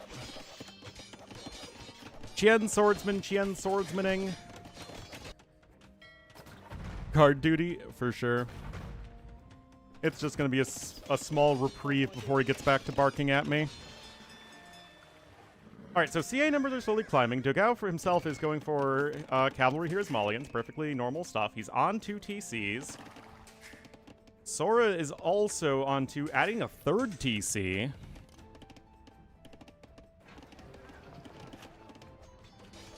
Still, Mihai feels a little bit stuck right now. Lewis also feels a little bit stuck. I mean, Mihai's going to be up to Castle Age, but he's lost a lot here on the water. Looks like Andy... Oh, my goodness. 28 kills on Andy's Navy. 32 kills, 33 kills. That's wild. Yeah, Sato and Mihai have both lost so much here. Only 37 bills for green. That's not great for night production. But those bills seem a little bit stuck.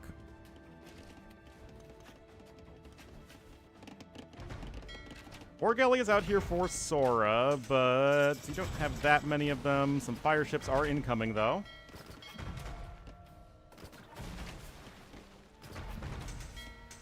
Pash has the best insights of any caster? Yeah. Oh, now he's just chugging happily. And that is the most predictable thing he could ever do. Uh-huh.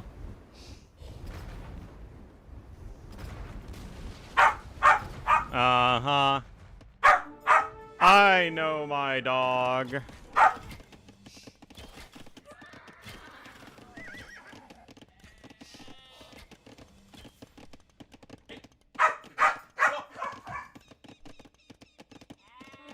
Oh, jeez. I mean, these CA have to get so much work done. Dogao running back in here with some more knights.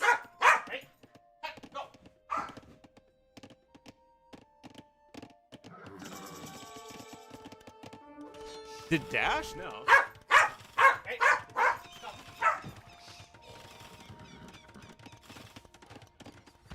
No, he's fine. Okay, this is decent. But I don't think... I mean, Winchester's presence is mostly here on the water.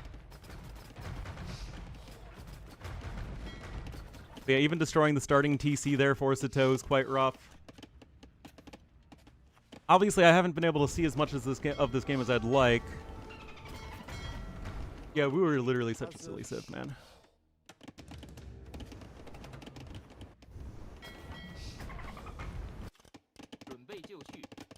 So freaking annoying to micro against. Take 1 damage a hit from Cav Archers, 70 HP for the Qian Swordsman. They really should have 60 in Castle Age and only 70 in get 70 in Imperial Age. Heck, they could probably even do 80 in Imperial Age and be fine.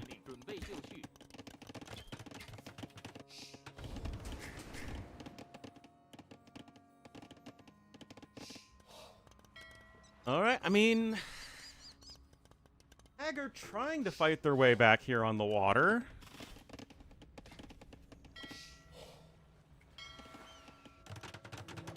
Vinch is coming in with the castle, though. He's still on 70 Vils, which is way higher than anyone on the other team except for Sora, who actually has a lot of fishing ships still. Nicely done from him.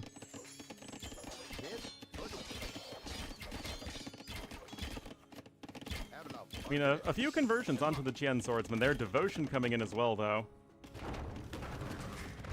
Meanwhile, oh, the irony. The Celt TC is the one getting eaten. And Lewis coming in with a castle here as well. Yeah, double Siege Workshop from Dravidians. One of the civs that can actually do that pretty effectively.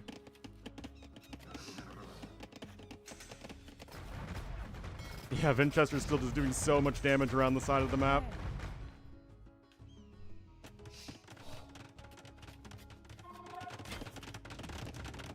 Oh, and now Lewis can go for the Arumi Swordsman. So OP.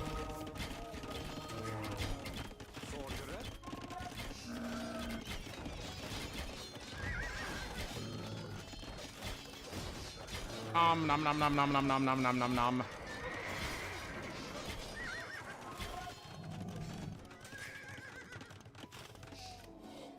75 army to 40, still a 50, almost 60 villager advantage. I don't see this one here for tag, guys. Although this has been a very, very good series. This last game just is the only one that feels super one-sided.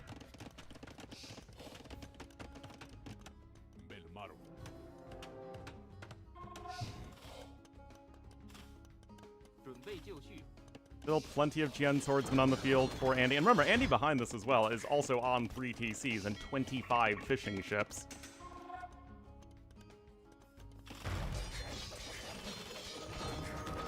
That TC's under... I mean, like, who's even in a very strong position? I mean, Sora has the highest score, but he's under a ton of pressure right now from both the enemy flank and pocket.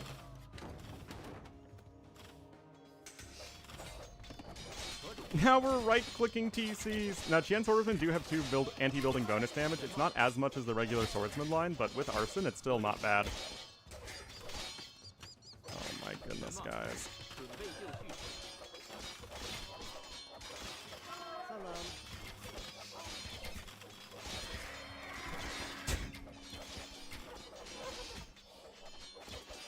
Larger map. No. This is only the latter version of Stranded that has the starting islands. I mean, guys, MBL's on 37 Vils. I guess Mihai's on almost 80, but what can he do? He's Persians. Doesn't really have the eco to actually make an army right now. Besides, Vinch is going to be coming in here with the Ratas. The Ratatas. Youngster Joey's favorite unit. Thor does have a castle here, and I mean, Woads are very good against the Qian Swordsman. I honestly wonder if people just need to start going Swordsman more against Wu. I mean, because the Qian Swordsmen are, like, actually quite bad against Swordsmen. And the Swordsmen are much cheaper, but you need to prepare the switch ahead of time. I think part of the issue is that Wu also get off to a very fast start, so they're often faster to Castle Age. Well, I guess that castle's been denied for now, which is something. Well, the Qian Swordsmen are only a little bit faster. They're only 0.04 tiles per second faster. I mean, they are faster, but it's not, like, by much.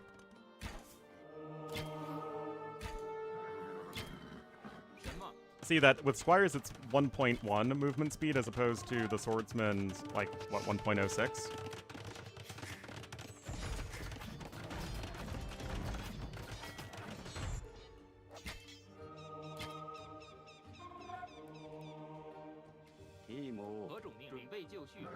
Unless maybe swordsmen themselves should have a movement speed of 1. Which could be a thing. That'd make them faster than archers and skirmishers, though. Which also might not be a bad thing. Anyway, big fight here. And you know what, guys? That's a lot of knights from Sito. The issue is that the cav archer numbers have been heavily depleted. They're also not all here because they're busy dealing with the Jian swordsmen. And the Rata are here as well. Oh, they even have pikes research. Jeez. I mean, holy cow. Orange is almost up to imp. I mean, Mihai is too, but yeah, Mihai can't really do anything right now. Vinch is able to have a big eco and attack.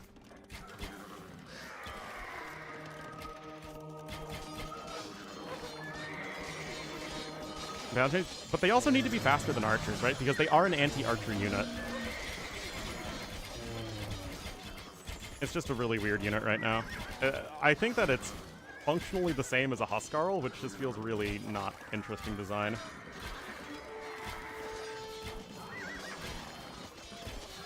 Uh-huh.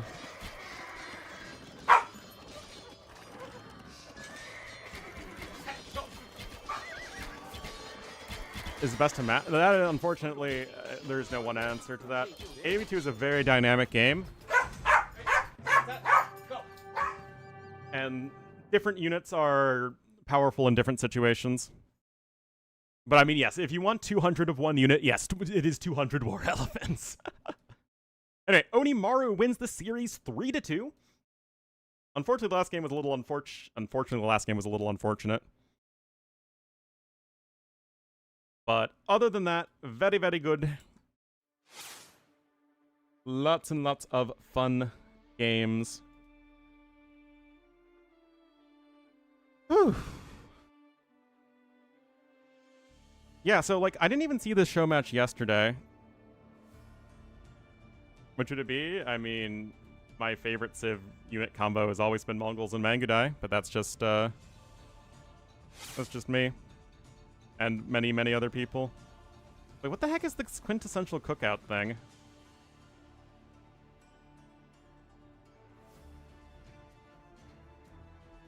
What? Okay, all the first round matches have happened. Classic Pro beat Mihai. Discon beat Dogao. Watch Kingstone was very close.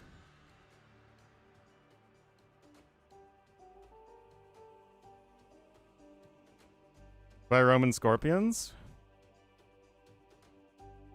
Well, Roman Scorpions just die really hard to Mongol Siege. Both Siege Rams and Siege Onagers crush the Scorpions.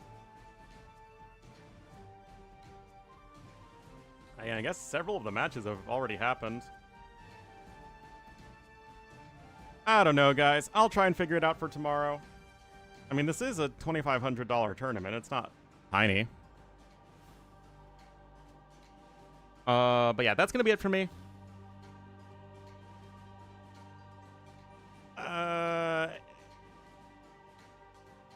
Wait, September 16th is tomorrow. So I guess 15 GMT? I guess it's just Vinchester versus MBL. We'll see how it goes. The date went fine. Anyway, guys, that's gonna be it. Thanks so much for watching. I'll see you guys tomorrow. Uh-huh.